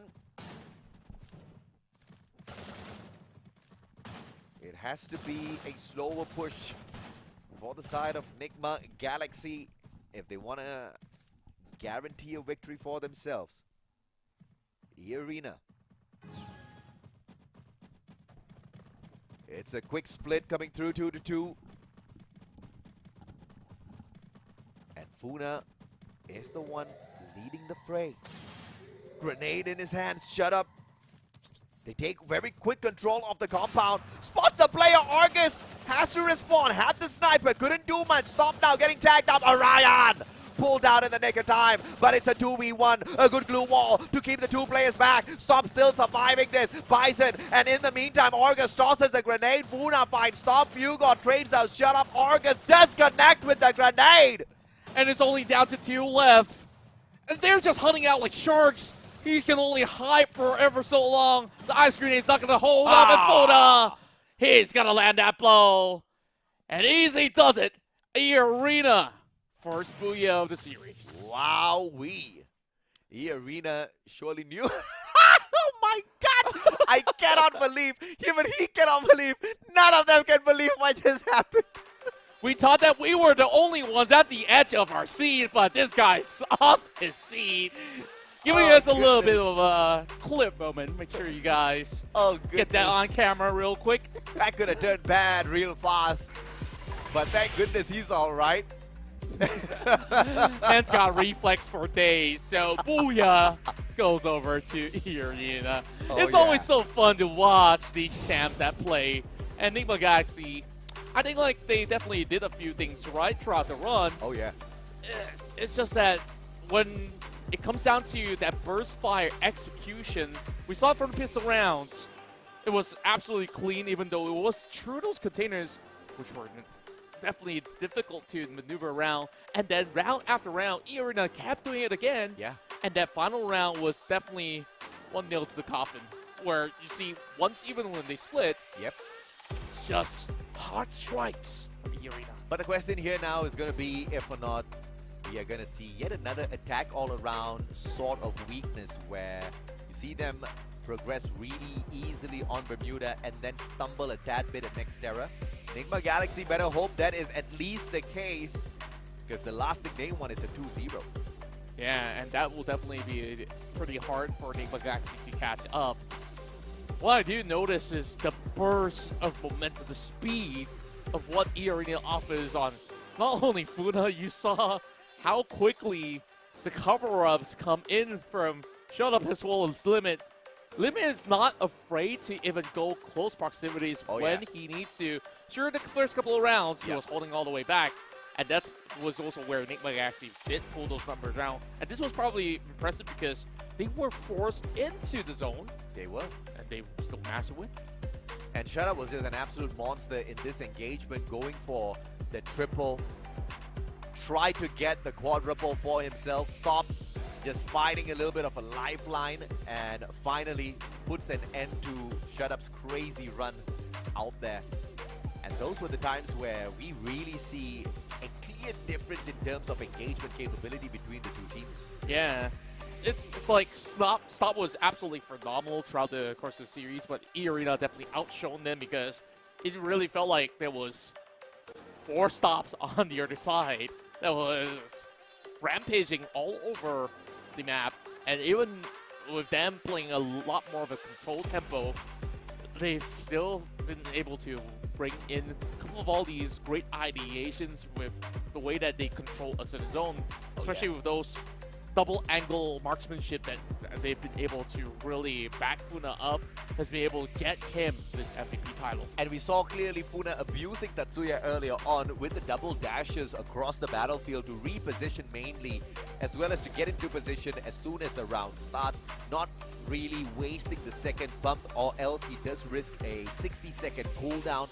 So that's really smart utilization from him. At 33% headshot rate, you know, he was quite aggressive, and all of that aggression turned into great numbers by the end of game 1. Yeah, and you say it best, and I just noticed something. We can compare both of the looks of Tatsuya as well as Funa. You know, if he grows a little bit of long hair, he could be a clone. Almost. He could. Almost. He could. But Well, you know, of course, one would wish, right? Tatsuya is a really good-looking guy. yeah, I mean, he's pretty good looking as well for a young gentleman, but his skills is absolutely something else. Like, the way that You they could do a Tatsuya cosplay. Yeah, gotta trim a little bit though. It's all over the place. It's kind of like a blonde Andrew right now. I don't know, like Blonde you guys Uncle gotta Andrew. make a skin out of that and call it Awakened Contra or something like that. I don't even know, but you know, Even the sleeping form of Contra can whoop out the battlefield. Okay, you can bet on that. I wonder what my ability would be. Loud roar, screaming at the mic. You gotta give me some time. I'll think of a good one. I'll think of a good one. It's not coming to my mind just yet, but maybe. You know, but at the end of the day, E-Arena, they really showed a clear difference in terms of capability between themselves as well as their opponents, Enigma Galaxy. Enigma Galaxy just couldn't deal with Limit and his long angles. And, you know, they, like you said, they tried to put a stop to it by a stop, but there were 4 stops on the other side, continuously putting a halt to all of their progress. So that was an easy game 1. We could also kind of hash it out towards a map mastery on the side of E-Arena. Yeah. And if Enigma Galaxy can have better control on Nextera on the other hand, maybe we're going to have a game number 5 here. Yeah, I believe that we definitely would see certain rounds going in favor of Enigma Galaxy eventually, but going into Nextera, I honestly am unsure of how well this will be played out by either sides of the party. Yep. Especially when you look at the way that they've been playing, so tactical, even when it comes down to those quick fights in close quarter combat. I just look at a few names coming in from E-Arena that have absolutely lit up the whole feed of eliminations early on. Funa definitely is one of it, and Limit always comes in strong range. So I wonder, how does Enigma Galaxy deal with this situation right now that they are on that deficit? But Nextera is definitely going to be the playground for them to be able to find their way back into the series. As we gear up for game 2, out of 5 potential games that we could have here in series number 2, it is all up to Enigma Galaxy to steal this Nextera map away from E-Arena. If they don't, they are down 2-0, and E-Arena, you know them, they can put a quick bomb rush towards the last one to make sure the day ends early. Nextera, this is where Enigma Galaxy will truly be put to the test. Here we go. Enigma Galaxy. How much more can they offer? They've had to still a run from the qualifiers heading into the finals in week 1. Definitely see them having some tight races with other squads. Meanwhile, E-Arena, a team that they've been fighting against many times over the course of their own regional league, have seen them going on races and shut up. He's got some deflates to work with. Trying them on with a little bit of surprise and view. Knocked over on his feet and shut up. He's on the hunt. Right now being popped. What? Limit still dealing with them. What was Shut Up even thinking that? He saw the guy, doesn't shoot him, goes to back up his team member instead, gets shot in the back. I'm just confused. E-Arena, this is still a 1v1. Argus can save the day for E-Arena here. Caramel inside tries to pick up his buddy out in the open. Argus patching himself up out in the open. What are these two teams doing? Caramel got it. My word. It's a little bit more than back and forth, but if I were to break down anything, how NGX overcome those numbers back, nobody was looking at stop. Sure, there was a revive going on, and then he popped the Orion, and then eventually both limited as well. Shut Up is already down on the ground, and then he walks through the open fields unscathed for most part. And you can thank Shut Up for that. Shut Up saw him. Yeah. Shut Up's like, okay, I take note of you, but I would like to go to my friend instead. And then he gets shot by Stop, who was clearly out in the open. Like, what? First questionable play for E-Arena, right? So is this the kind of rabbit hole that they're going into? Oh, is this Nextera curse for whichever team that perhaps wins out game number 1? E-Arena can probably turn that around. The raving rabbits are now a little confused. Yeah. Well, of course, that in mind, pistol rounds always are a tad rowdy for the most part. But this is definitely going to be a little bit tricky, especially when you have so many areas of coverage, which is why they're hoping to play from long range. Shut Up. Tossing a nade up top. Not going to be able to find anybody, but he knows that Enigma Galaxy's in there. Oh, wow. Funa just goes in for a quick finisher. Fine Stop, puts a quick end to that. Limit should have been punished earlier on. He is on the Travelator up top.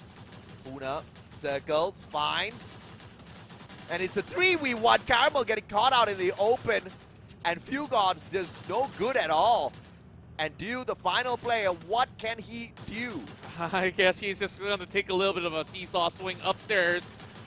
Just playing for time. Dew still gets one knock, but how long can he basically buy? The damage is good enough. And Lorg is going to find that final blow to get 1 point in for E-Arena. E-Arena right back in it, showing that they bounce as quickly as they fall, but can they continue to bounce all the way up to the top? Enigma Galaxy, that was a surprising first round, but yeah, you gotta kind of give it off to the fact that it was a pistol round, so they were just kind of fooling around with each other. Yeah, and then on second round, you see them easily going for those force buy as well. And E-Arena of all teams, you know they are confident enough to get those fights going. And I think like things are definitely set on towards a neutral ground right now. I think like actually they did not get their footing immediately over the top. Therefore, they're holding back slightly somewhere in the midst of these buildings, but the glue wall's already being set up, and here comes Stop. Limit's really low. Funa, what a nade! And Fugon just flies on into a tight little corner. Funa's gonna meet them too halfway through. Gravity is not gonna stop them at all. In fact, it spurs them on. Funa and finds August in a tag team as well. Dew is the final player. Will deal the damage towards Limit, but that's not going to do him much help at all. It's a 1v3. Make that none. My word. Orgus. If you notice, the moment he moved into Nextera, this is basically his map, his territory. 5K, I mean, Funa doing his thing as always. Yeah. But Orgus definitely have been lifting weights off of Limit this time, where he has been able to supplement on those close range battles. And like I said, gravity can be defied, especially when you're already dealing with Enigma Galaxy earlier. Oh, yeah. One would expect Enigma Galaxy to be less affected by gravity. Guess like, What's the opposite? I wonder, is it a black hole that they're holding up against where there's no gravity in there? I don't know. I'm not too much of a scientist myself. I just graduated from science school last year. Last year? Sorry, yesterday. So you tell me. That's Anyways. why I'm here casting video games. Yeah. Because I failed science. Perhaps you didn't take astronomy, and neither did I. Anyways, I know Jupiter's closer to the sun this time. Oh. I don't know how that's going to help anything. But stop. Oh, what a riot pop. And it's just going to straight up walk towards Funa. Who runs away in the naked diamond. Orgus finds Caramel. Aye! And a backstab! Oh my, dude! Just cheekily ran through the back. He has so little health left, and Irina somehow worked through the cracks again. Oh. 3 rounds in a row now. That's the 4th round. And now that forces Enigma Galaxy to work with, you know, whatever they have. Hey, just looking back in the bank, they still have about 3K. Yeah. Sufficient for something. Yeah. I mean, sufficient for a lot of things. They are not really at a deficit this time round. They still have got enough cash to fully buy their way through, full up on the armor as well. The arena going to be sticking together as Enigma Galaxy spreads out thin. Dew holding the back lines. Nobody for him to cover. He can't cover nobody. He's trying to get lucky with that angle. One good ice grenade is going to be released by Limit. And it does force them out of their defense. The stop doesn't get connected just yet. And he runs on out, and he finds 2 players at the same time. Funa barricades himself and stops taking cheeky shots and puts Funa down on the ground. He's just going to be absolutely cornered up. Meanwhile, this is the golden opportunity for Enigma Galaxy, but they're fumbling it out. It's only down to Deal over the bottom side. Dew got slowly being shredded apart. Dew spotted out already. Orgus, he is looking out for him. And that is all it takes. Still on the Orion, buying as much time as needed. How much more is it left remaining? Dew still finds it point blank with an op and Limit. He's doing whatever he can. 89 HP. And Dew, full health, lands the blow. A huge clutch from Enigma Galaxy to pull it back. You can bow down to 2 characters. That's the Miguel Orion connection coming through for Dew. Every single time he gets a knock, he gets 200 EP out of Miguel, which means Orion's back in business, baby. Back to back to back. That Orion was popped, and he just kept rinsing and repeating. Dew saving that round for Enigma Galaxy. And he came from the low ground, going for resets after resets. That point-blank shot was absolutely crispy. Now, things are going to be very different when we bring a couple of nades in play. Limit already being chipped off for a little bit. Meanwhile, Dew needing to also handle pressure from the other side. Limit clips onto stop, but Caramel's going to find 1-2. Knocking down Funa. Party target, but they're hugging by the walls. Limit's down. And Shut Up as the final player. 1v4. What can he do? Doesn't have a great gun in his hands at all. And from across the battlefield, shots fired. Shut Up. Nobody to save. All alone now. He can't even put an end to Dew. Can he do it? Shut Up now. Really low. Stop. Pot shots from afar. One good grenade can finish Shut Up off. They're definitely going Got to the toss med it kit, right there. and the ice grenade gets it done. Cameral on top of the kick, and there you have it. Enigma Galaxy catches back into 3 points apiece, and they do it in convincing fashion as well. Now, To the top we go as they battle through the staircase. This is definitely going to be a little bit of a challenge. Both sides needing to take close battles. And Dio's got to find those angles this time. This could be pretty interesting on how this one's going to square off for both sides. Funa immediately soaking in plenty of chip damage. Limit passes by. Should really has to find a little bit more of that angle. Another glue wall being popped up as well to hold them all back. While he calls in for the cavalry, more grenades are being sent towards their way. Nipa Galaxy takes control of the center stage. Caramel gonna be teased by a nice grenade, and Argus, good tags. Forces Caramel, and Shut Up gets a God nade out of nowhere. Fugod wants to find the finisher. Don't emote, bro. Too early. Yeah, he has a little bit of room right down there, but this is definitely no time to press some extra bullets. But they're trying to actually run for a little bit more of that cover. While Fugod, he's getting flanked from the back. Caramel's going to find that angle with his up. And Shut Up will be able to catch one from the back. He's going to be looking for Dio. And Orgus did manage to hold the progress of Stop coming into close proximities. As the rest of Nigma Galaxy, they're being spread wide apart. Caramel playing from the low ground instead, but Dio, he's gonna bring it up close and still lands the blow with the AWM. Shut Up. We'll be able to shred him down the moment he steps up, but Caramel arrives to the scene. One bullet and install AWM.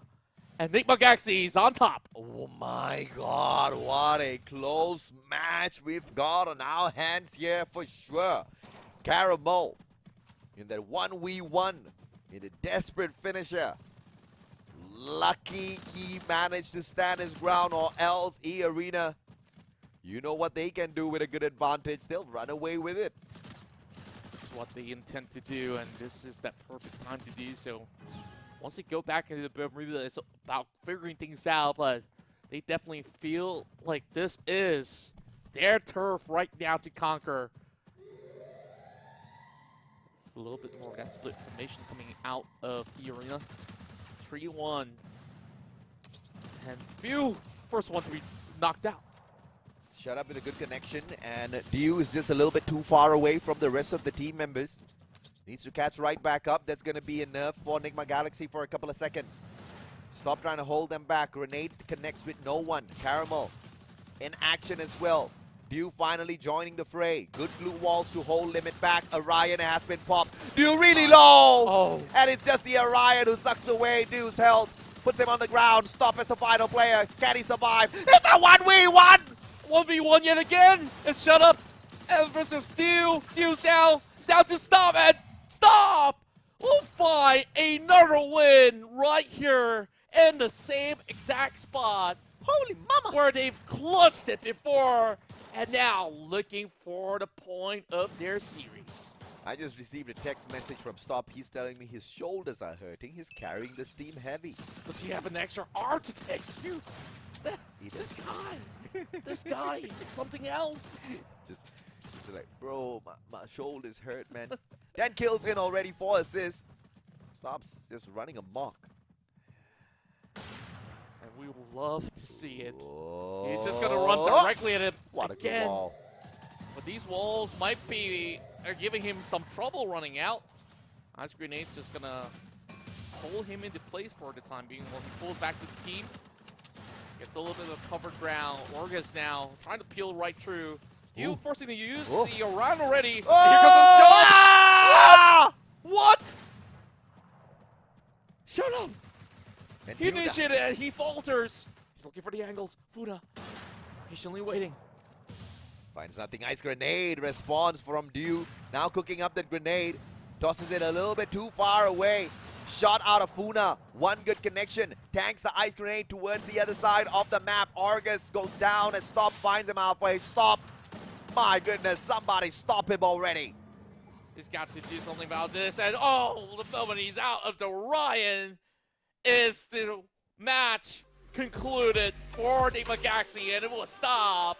that will get them all by the end of it all for the Booyah. Oh my, I don't want to cast that upper bracket, man. It seems like we're going to have two teams who are really good on Bermuda, two teams who are a little bad on Bermuda, going up against each other potentially if E-Arena manages to get the series win, because we saw Nexera pretty much dominated by Enigma Galaxy, but E-Arena showed up strong on Bermuda. Is this going to turn out the exact same way as the first series there? Well, we'll definitely have to find out, because this is just 2 games out of the potential 3 that we will be getting out of E-Arena as well as Enigma Galaxy. And I think that's definitely a very interesting story to tell if it will be a trend heading into the grand finals. Yeah. 6-3 scoreline. We see Enigma Galaxy inching really close into getting themselves up ahead, but it was some of all these clutch factors that members out of Enigma Galaxy have put through, especially with Stop as well as Do, to really hold down the fortress when they needed to. I cannot believe how close this has gotten.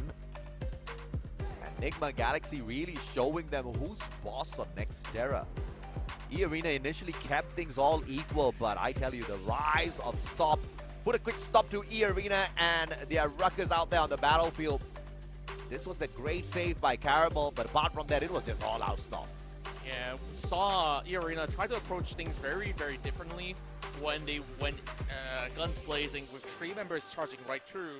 Sure did actually get some damage being done, but some of all these angles weren't exactly well covered from the back, so E-Arena kind of was left being exposed into the open space instead of those blue walls, and Enigma Galaxy definitely took every opportunity to strike. Every single one indeed. 12 eliminations through 3,993 damage and a 50% headshot rate out of Stop. I don't know when he whipped out the Groza, but he was unstoppable for sure. Unstoppable.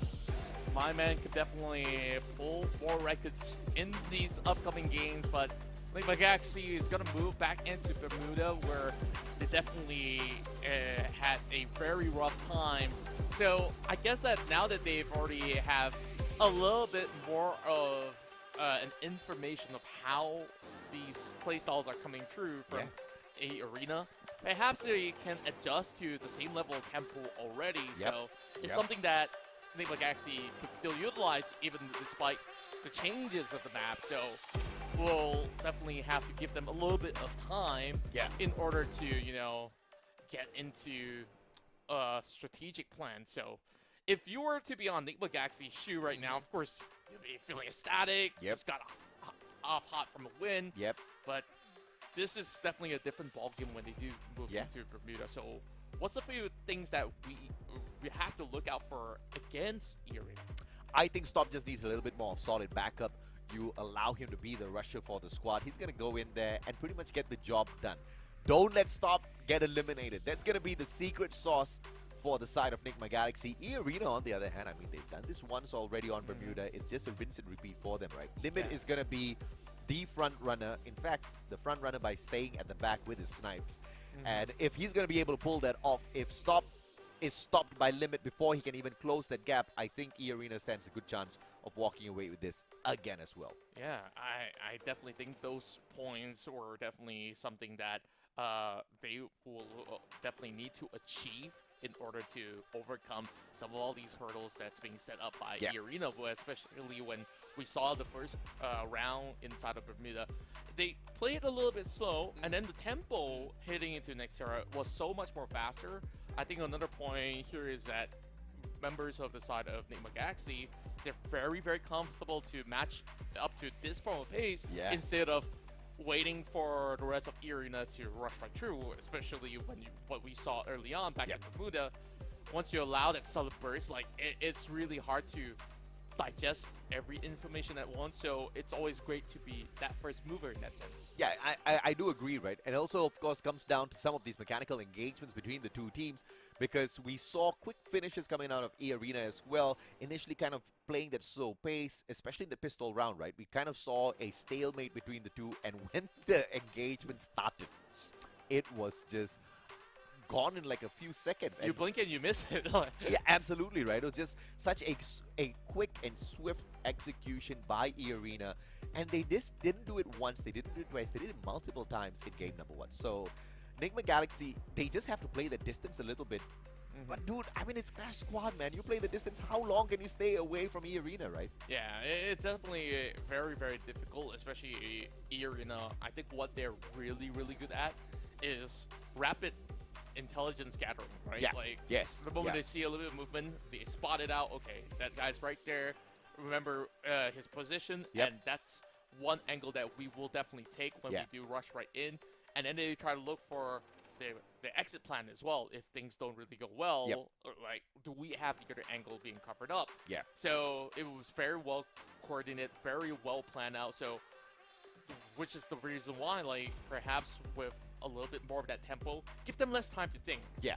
Then there is a solid chance for Enigma Galaxy. I think, you know, Contra's got the nail right on the head here. If you give them less time to think, perhaps you can just force a victory out of this. Let's see if or not Enigma Galaxy can do exactly that. eArena versus Enigma Galaxy, the final series of the day. Both of them have got a single game apiece in this best of 5. We still could go for a 5 game here. Yeah, first to 3 will take it all the way to the upper bracket semi-finals, or upper bracket finals, you may call it. And out of all these teams out there, 3 are hailing from the land of smiles, Thailand.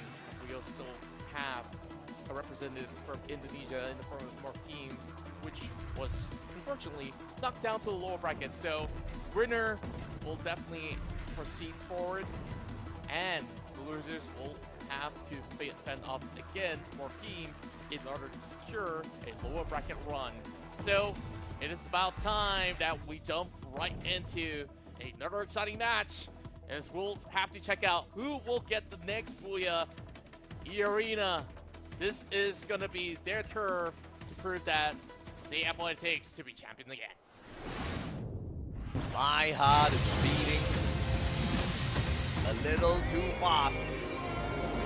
The only way he's gonna get calmed down is by the end of this round to see exactly what the assessment's gonna be, because if eArena once again takes it, it's gonna indicate a map mastery of Bermuda, just like attack all around. And that just goes to say that if this gets dragged out into a game number 5, the advantage is on the side of eArena. So Enigma Galaxy needs to break that curse. They need to take this Bermuda away from the hands of eArena.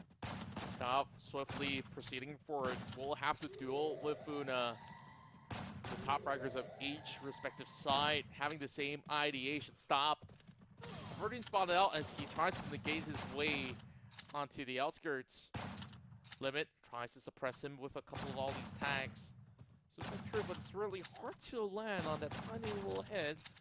Has been crouching and giving a little bit more of that attention span right now, with Phil getting a little bit more chip damage. Funa, the timing needs to be good here. Doesn't get aggressive just yet. Waits for backup. Shut up now. Leading the fray. Funa pushes on fourth. It's going to be the Tatsuya with the boost. Phil finds Shut Up through all of that chaos. And Funa trying to back up his team member. Caramel does get the instant trade. Funa just a little bit too far away. And Caramel definitely took his song on the blade to find one. Huge grenade landing onto Limit. Thankfully, he can heal up. Meanwhile, Caramel's on duty. Gonna find ways to dent the hopes of eArena. Now down to Limit. A good trade right back, leaving Limit all alone. It's a 1v2, no sniper for the boy. Can he find a finisher here? Goes up against a double pistol. Dew is the exact same gun. Jumps on in. Limit just a tad bit slower. And it ain't a bait and switch, but Caramel tagged in. Yeah, and the zone definitely didn't favor him at all. Limit is just playing by a nice edge, and I just love how Caramel have been able to sweep right through on that perfect timing where they were slightly distracted, as well as shots was being fired from the indoors at the very same time. And moving into that factory, we see a couple of double barretters. Dew's bringing a sniper in. Hugat's got an AR too, so Enigma Galaxy, they press on the advantage. They want that full swing up ahead to get that 2-0 lead. It's always a wide area to cover up right here. And fancies the chances on close proximity. Stop with that instant engagement already, but look at the positioning by Shut Up here. Putting an off angle, finding a couple of tags, will be able to trade out Stop. That is a great engagement, but now he gets put on the ground. Funa trying to hold the top four and the rest of the team, and he will manage to get on over that glue wall, leaving Dew all alone. The pickup is good. E-Arena for the equalizer. Right now, pop by Dew. He has done this before. He gets the blow. One down, more to go. He gets Limit, but over on the back is where he couldn't cover grounds. Good play, and do they manage to sneak away the sniper? Yes, they do. So, Enigma Galaxy, fortunately, needs to be a little bit more concise in this next round. They don't have the sniper on them. They barely have money. Yeah, they're going on conservative mode right now after dropping that round.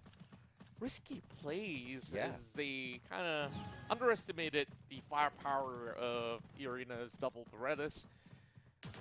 Funa now takes charge of the warehouse. Great grenade. Almost clipping onto both members of Nigma at the time being. Be able to hold by the stairs. Supply crate right through the middle. He's going to be able to have those angle shut-ups. Gonna look on by. Does he stop cutting across? Damage done. Limit just immediately halts him. Oh my god, Limit with a double now. Caramel down on the ground as well. Shut up. Circles around. Fugot and Dew. Dew gets tagged up. This might just be a team ace, courtesy of E-Arena. Dew on the final stand, hops on out, and Limit puts a quick end to that. Don't give this guy a sniper. He's just gonna stop the entire game. Oh yeah. Oh my word. 6 frags already. Just like that, Limit just catches up. We've seen him being outnumbered, but trade still went pretty close. And when he does have enough of that spacing to work around with, that was an absolute playground for him. Now we're going to be moving into Catalyst well with pretty much the same sort of concept as well. Enigma Galaxy kind of slowed down the tempo for a slight bit. This also allows EA to create that spacing. 2 members on the center. They can basically plant one over on the top to get some vantage point. And Limit didn't even need vantage point. Limit spotted out and Dew! What a trade! Stop's gonna find the finisher, Dew. What a cheeky one. The Hunter gets hunted instead. Now that Funa tries to draw it right back. Gonna force the rest of Enigma Galaxy to play right into the middle, where they still have the memory outskirts. They are kind of segregated right now. Orgus, this is a good moment for him. He drops in the ice grenade, expecting Stop to move right through. Glue wall being popped as well. Now this is definitely gonna be a little bit trickier. Forced to maneuver away. Stop, flamed by the horizontal window. Can he get it though? He's trying to run away, and he still survives. I mean, that's just crazy movements out of Stop. Finally gets stopped halfway through. Dew all alone. It's a 1v3. Dew with the sniper. Goes up against Orgus, Funa, and Shut Up. Takes position up top. And a quick grenade will be sent. And what can he do from this roof now? Guess he hops on definitely off. have to wait for this sleep, which he couldn't really find the angles. Big wrap around coming in from Funa. And this is just getting harder and harder for Dew. He is being sold off completely. And E-Arena picks up round number 3. That was a good attempt by Dew, and it was a fantastic shutdown of Limit.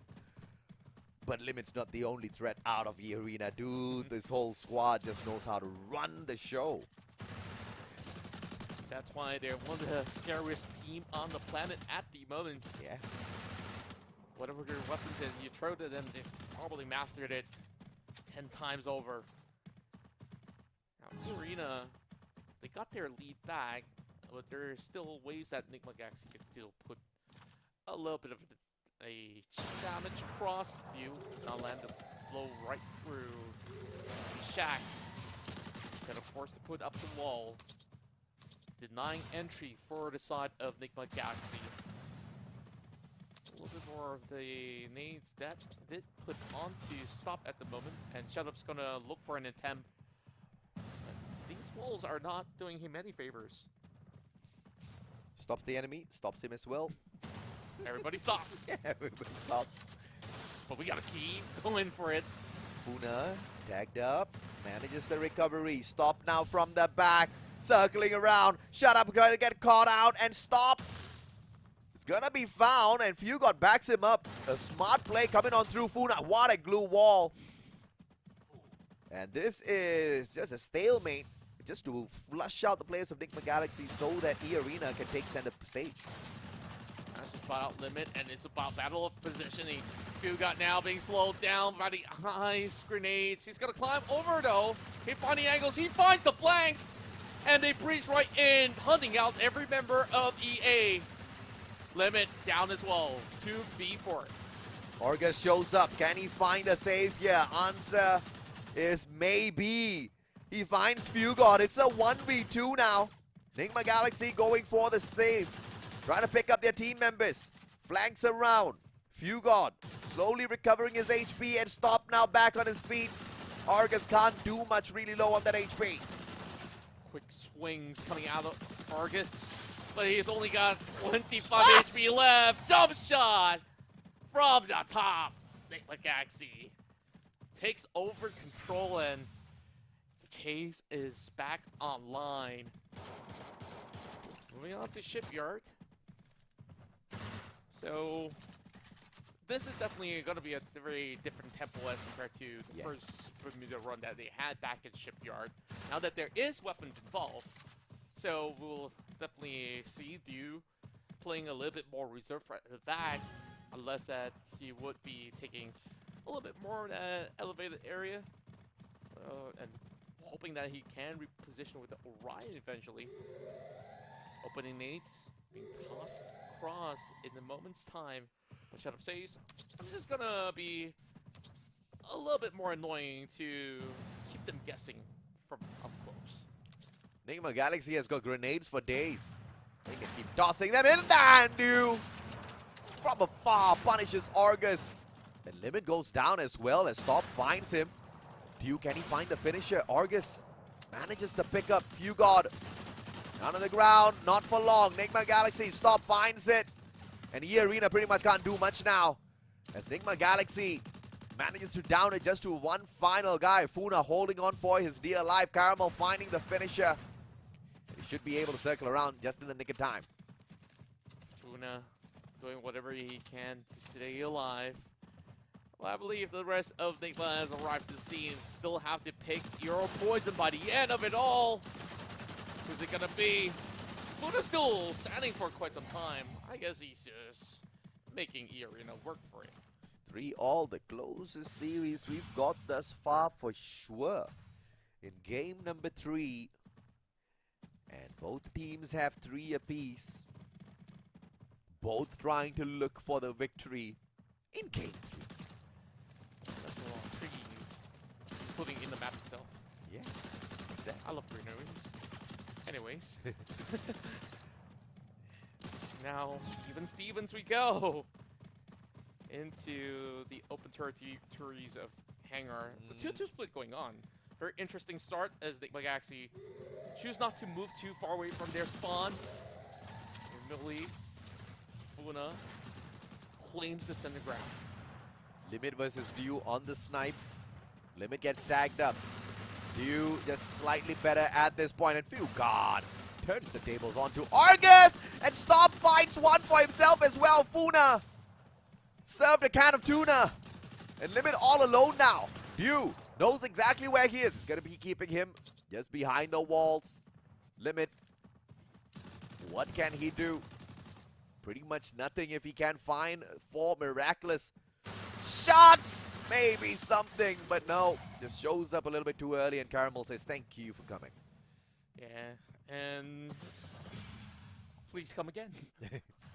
Because there's still 4 more rounds to go. Yeah. Round 8. Nigma Galaxy finally, for the first time in Bermuda, getting a lead. Showing that it is not their weak map. Showing that E-Arena's not a team that they cannot overcome. In fact, it's the exact opposite. They can, and they might just will. It goes to show that the team is absolutely adaptable to almost all sorts of situations. Just that, you know, the kickstart of the engine might be a little bit slower, but hey, now they're around 4th gear. Well, if they do have 6th gear, that's 6 points. Let's see if or not. It's a newer car model. A reverse is a gear too. Technically. Fugard fields it up with the ice grenade. Bites his feet as he tosses one to its limit. Limit barely flinches. He sees that land right above him. Stop now, circling around. M1887 spots out Argus. Argus runs away. Stop knows he wants to go in for the attack, but anticipates an attack from the back as well. Gonna meet Shut Up halfway through. Double pop with the double barrel, and the shots were too early, but still tags up Shut Up. Oh, so close, yet so far. All these walls laying through. And he still lands the final blow. The moment that he shuts off the wall. And now they're just running rounds. Luna red apart with so many members of the Enigma Galaxy swarming them. Argus can only do so much. And they're bringing these AWMs close quarters. Where's Limit though? He finds him. Enigma Galaxy, match point. Oh my god. This is an unbelievable rise to the top. Enigma Galaxy not just put in a fight, but they are choking out E-Arena. And there's just nothing Limit can do about it. He's just a little bit too off. Dew's having a fantastic time out there. Caramel is hitting his shots with the double snipe setup, sometimes alongside Dew. And Limit as the only sniper on the side of E-Arena seems to be struggling to keep up. And it really feels like E-Arena did overheat in certain moments where some of all these split formations aren't exactly working out for them. Now they're going to be taking a little bit more toll by grenades now being tossed out. I mean, no casualties just yet, but taking care of that mansion is that top priority for E-Arena. But the main gates are being opened wide for the back end. It's being sealed off with those glue walls, and Stop finds another blow onto Shut Up. Oh, Caramel, what a position, but only manages a single tag onto Limit. Limit can't go anywhere, but the circle's going to be forcing him closer towards the rest of the Enigma Galaxy players. Fugard finds Argus. Argus puts him down. Stop finds one. A good trade out by Funa. Dew shuts down Limit, and it's back and forth, but E-Arena bites the dust. As it is Enigma Galaxy, 2 games in a row, and now in front. This is what we call a series. Enigma Galaxy now putting the champions right behind him, needing only 1 more point in the series. We've talked about upsetting all these Titans out there. Week 1 sees both sides of the EVOL squads out. And Enigma Galaxy is about to claim some for their own, and they first will claim their second Booyah. Do you think this could be contributory to the fact that one of the players on the side of E-Arena had a boo-boo after they hit the Booyah? Maybe. Where they slammed their neck into the table? Yeah. Sounds like an injury. That's a real headshot, man.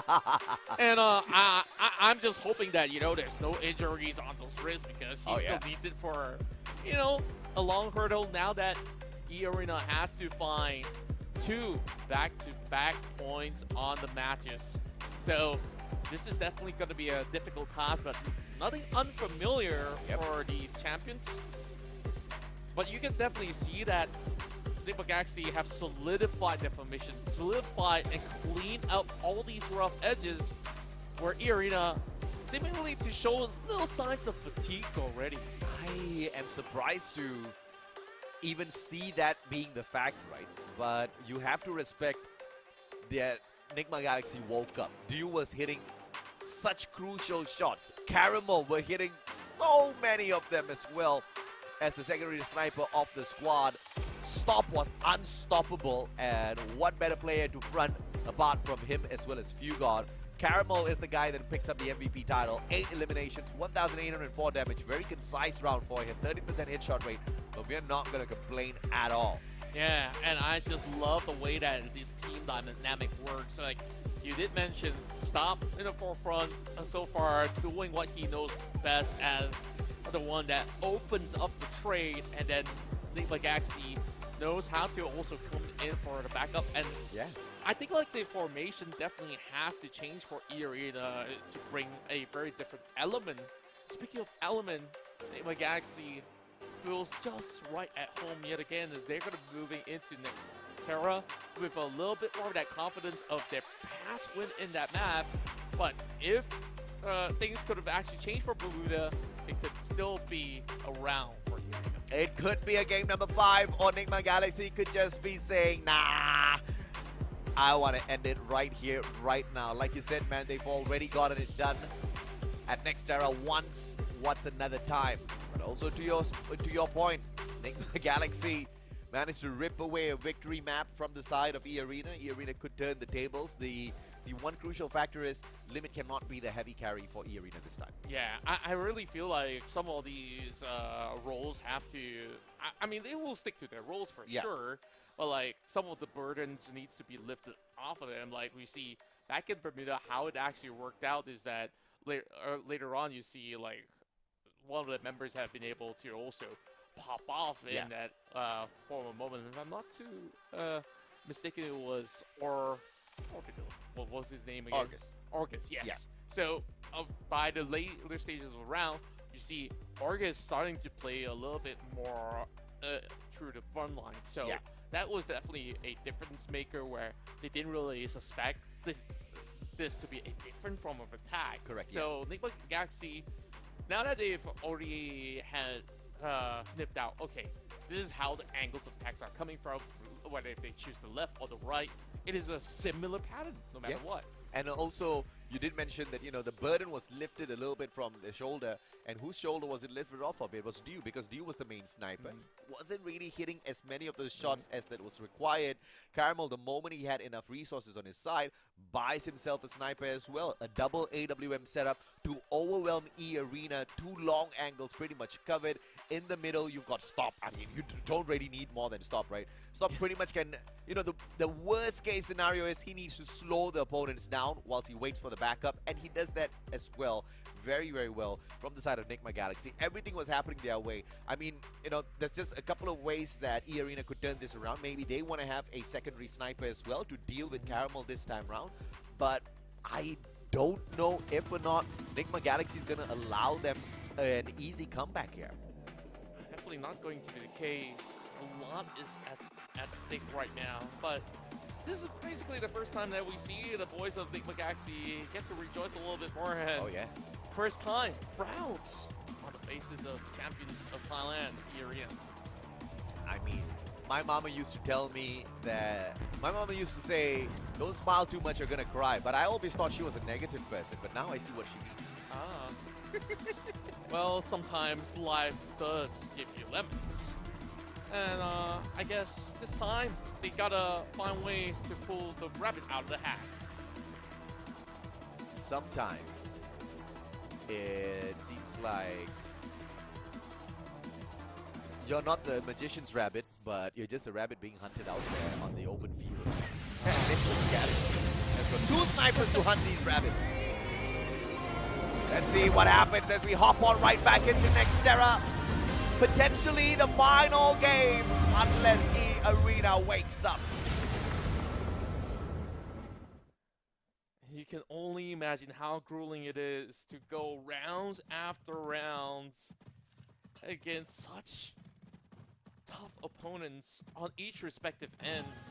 I'm pretty sure that their stamina is slowly running dry, and we always take like what, 2 to 3 minutes for them to get their water, not even snacks, and they're already up and running again. Funa in a really deep angle though. This is looking pretty good as a starter for E-Arena, and that really forces the rest of Enigma Galaxy to play on those lower grounds. This can really go either way depending on who makes a mistake. Caramel, cheeky, as he quickly sneaks away a grenade from the airdrop. Very, very smart. Few guard gets put down onto the ground. That grenade might come in handy. Caramel hasn't tossed it out just yet. You got wiped out. E-Arena will find a second. Stop goes down as well. Grenade goes wide. Enigma Galaxy wastes that opportunity. Meanwhile, Orcus, he's trying to hold him all the way across. And here we go. Katana action, baby! Make that a double if you can, but Caramel won't be stopped. Oh, thank goodness Funa had some ammos prepared. Oh, yeah. I mean, he brought a knife to a gunfight, initially winning out the first bout, but not for the second as the numbers overwhelmed him. Samurai might be able to shoot or slice down one gunner, but not three at the same time, I guess. Yeah. It depends if or not you're the main character. Tough to even slice those bullets as well. I know, like, there's a lot of those animes out there right now with samurais and stuff. And it always looks cool in animation, but in reality, in real life, I mean, you really don't want to bring that knife to a gunfight. Anyways, Funa though, he's gonna bring those Uzis on board. Let's see if or not the mini Uz can get the damage done here.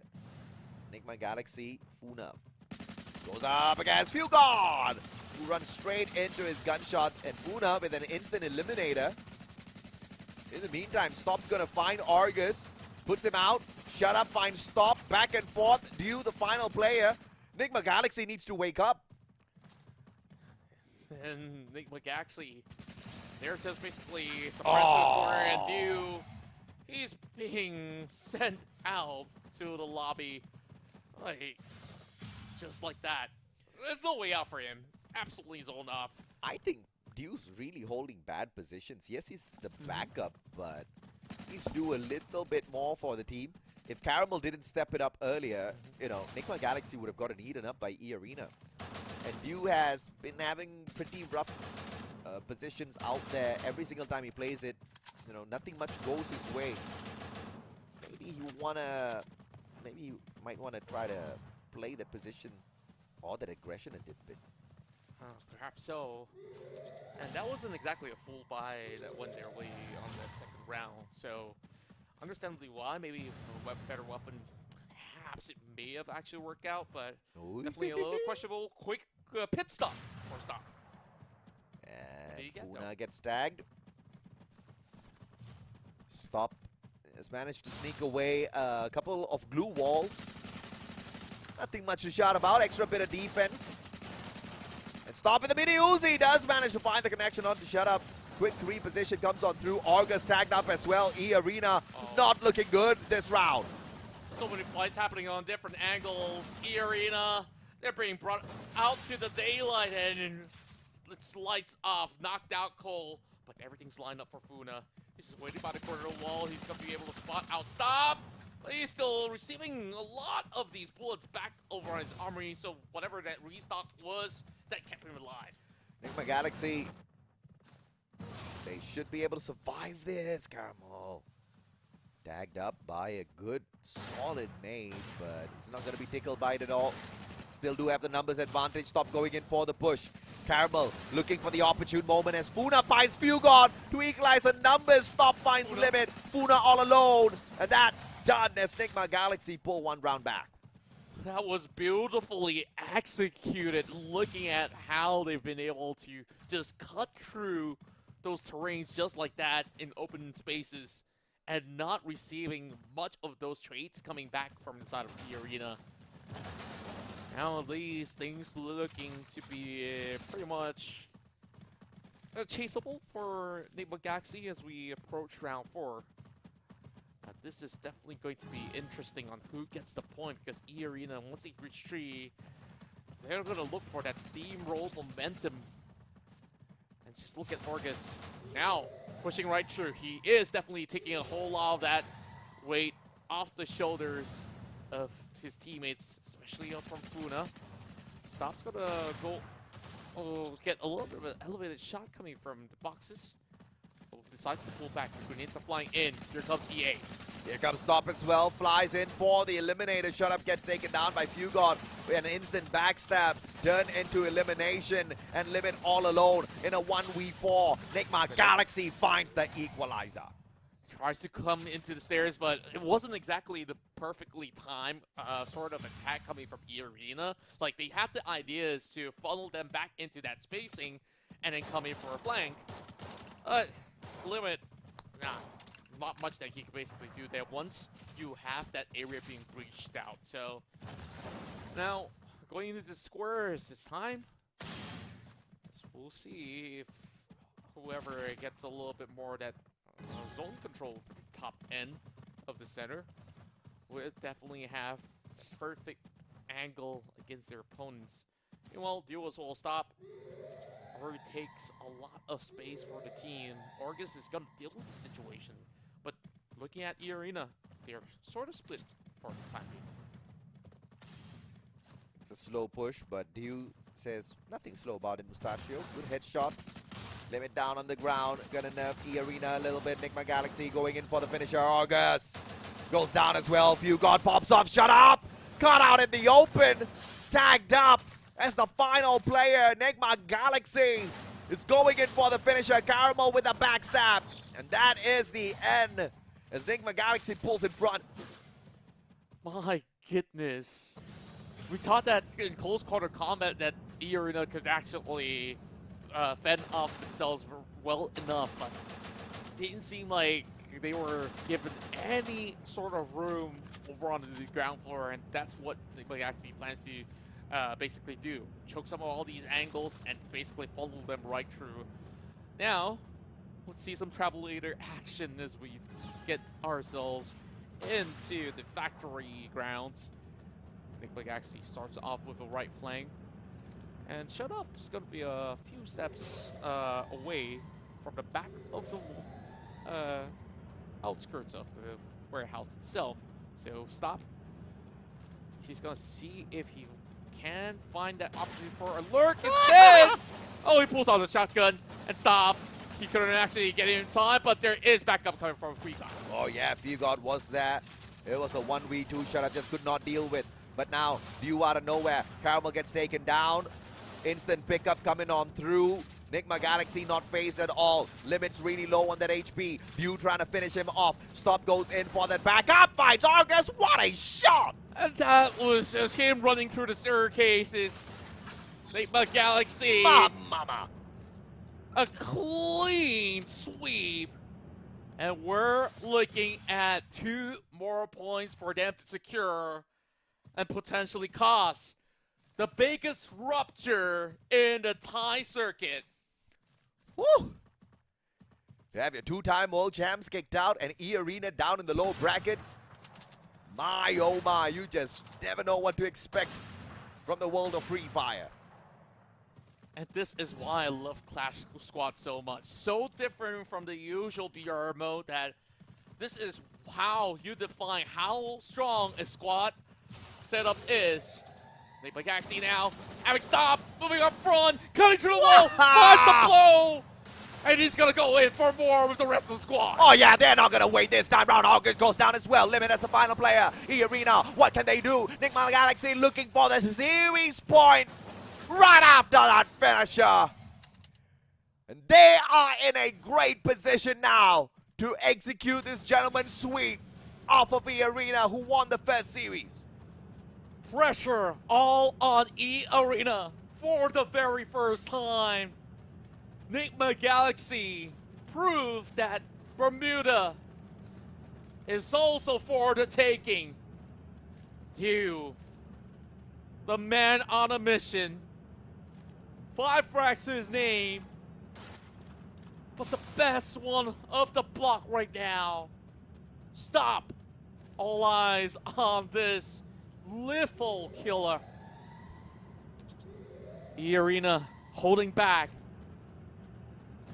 They will play this safely. Limit getting flushed out with that grenade. Limit cannot sustain his life. He goes down. Funa gets tagged up. Fugod going for the finisher.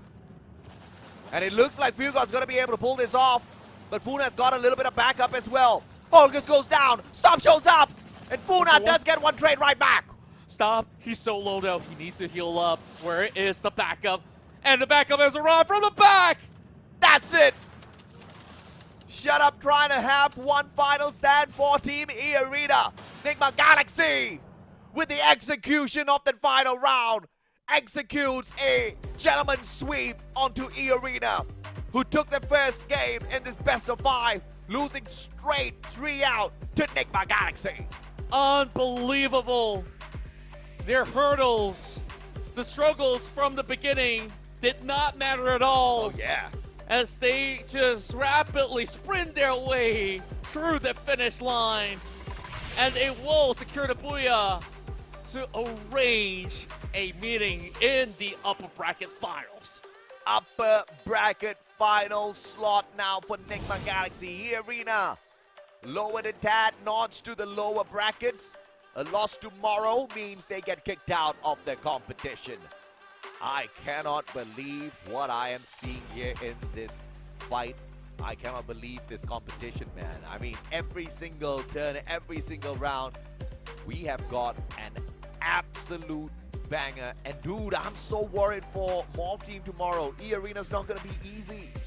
Either team that goes down on a bracket is never ever going to be easy for Morphe, but they're definitely a team that can actually match up with that.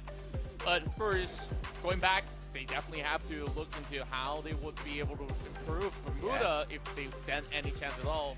Meanwhile, E Arena absolutely gassed out. Yeah. Like, this first quarter, they were doing fine. And then I think once that economy was broken once, it was an absolute steamroll.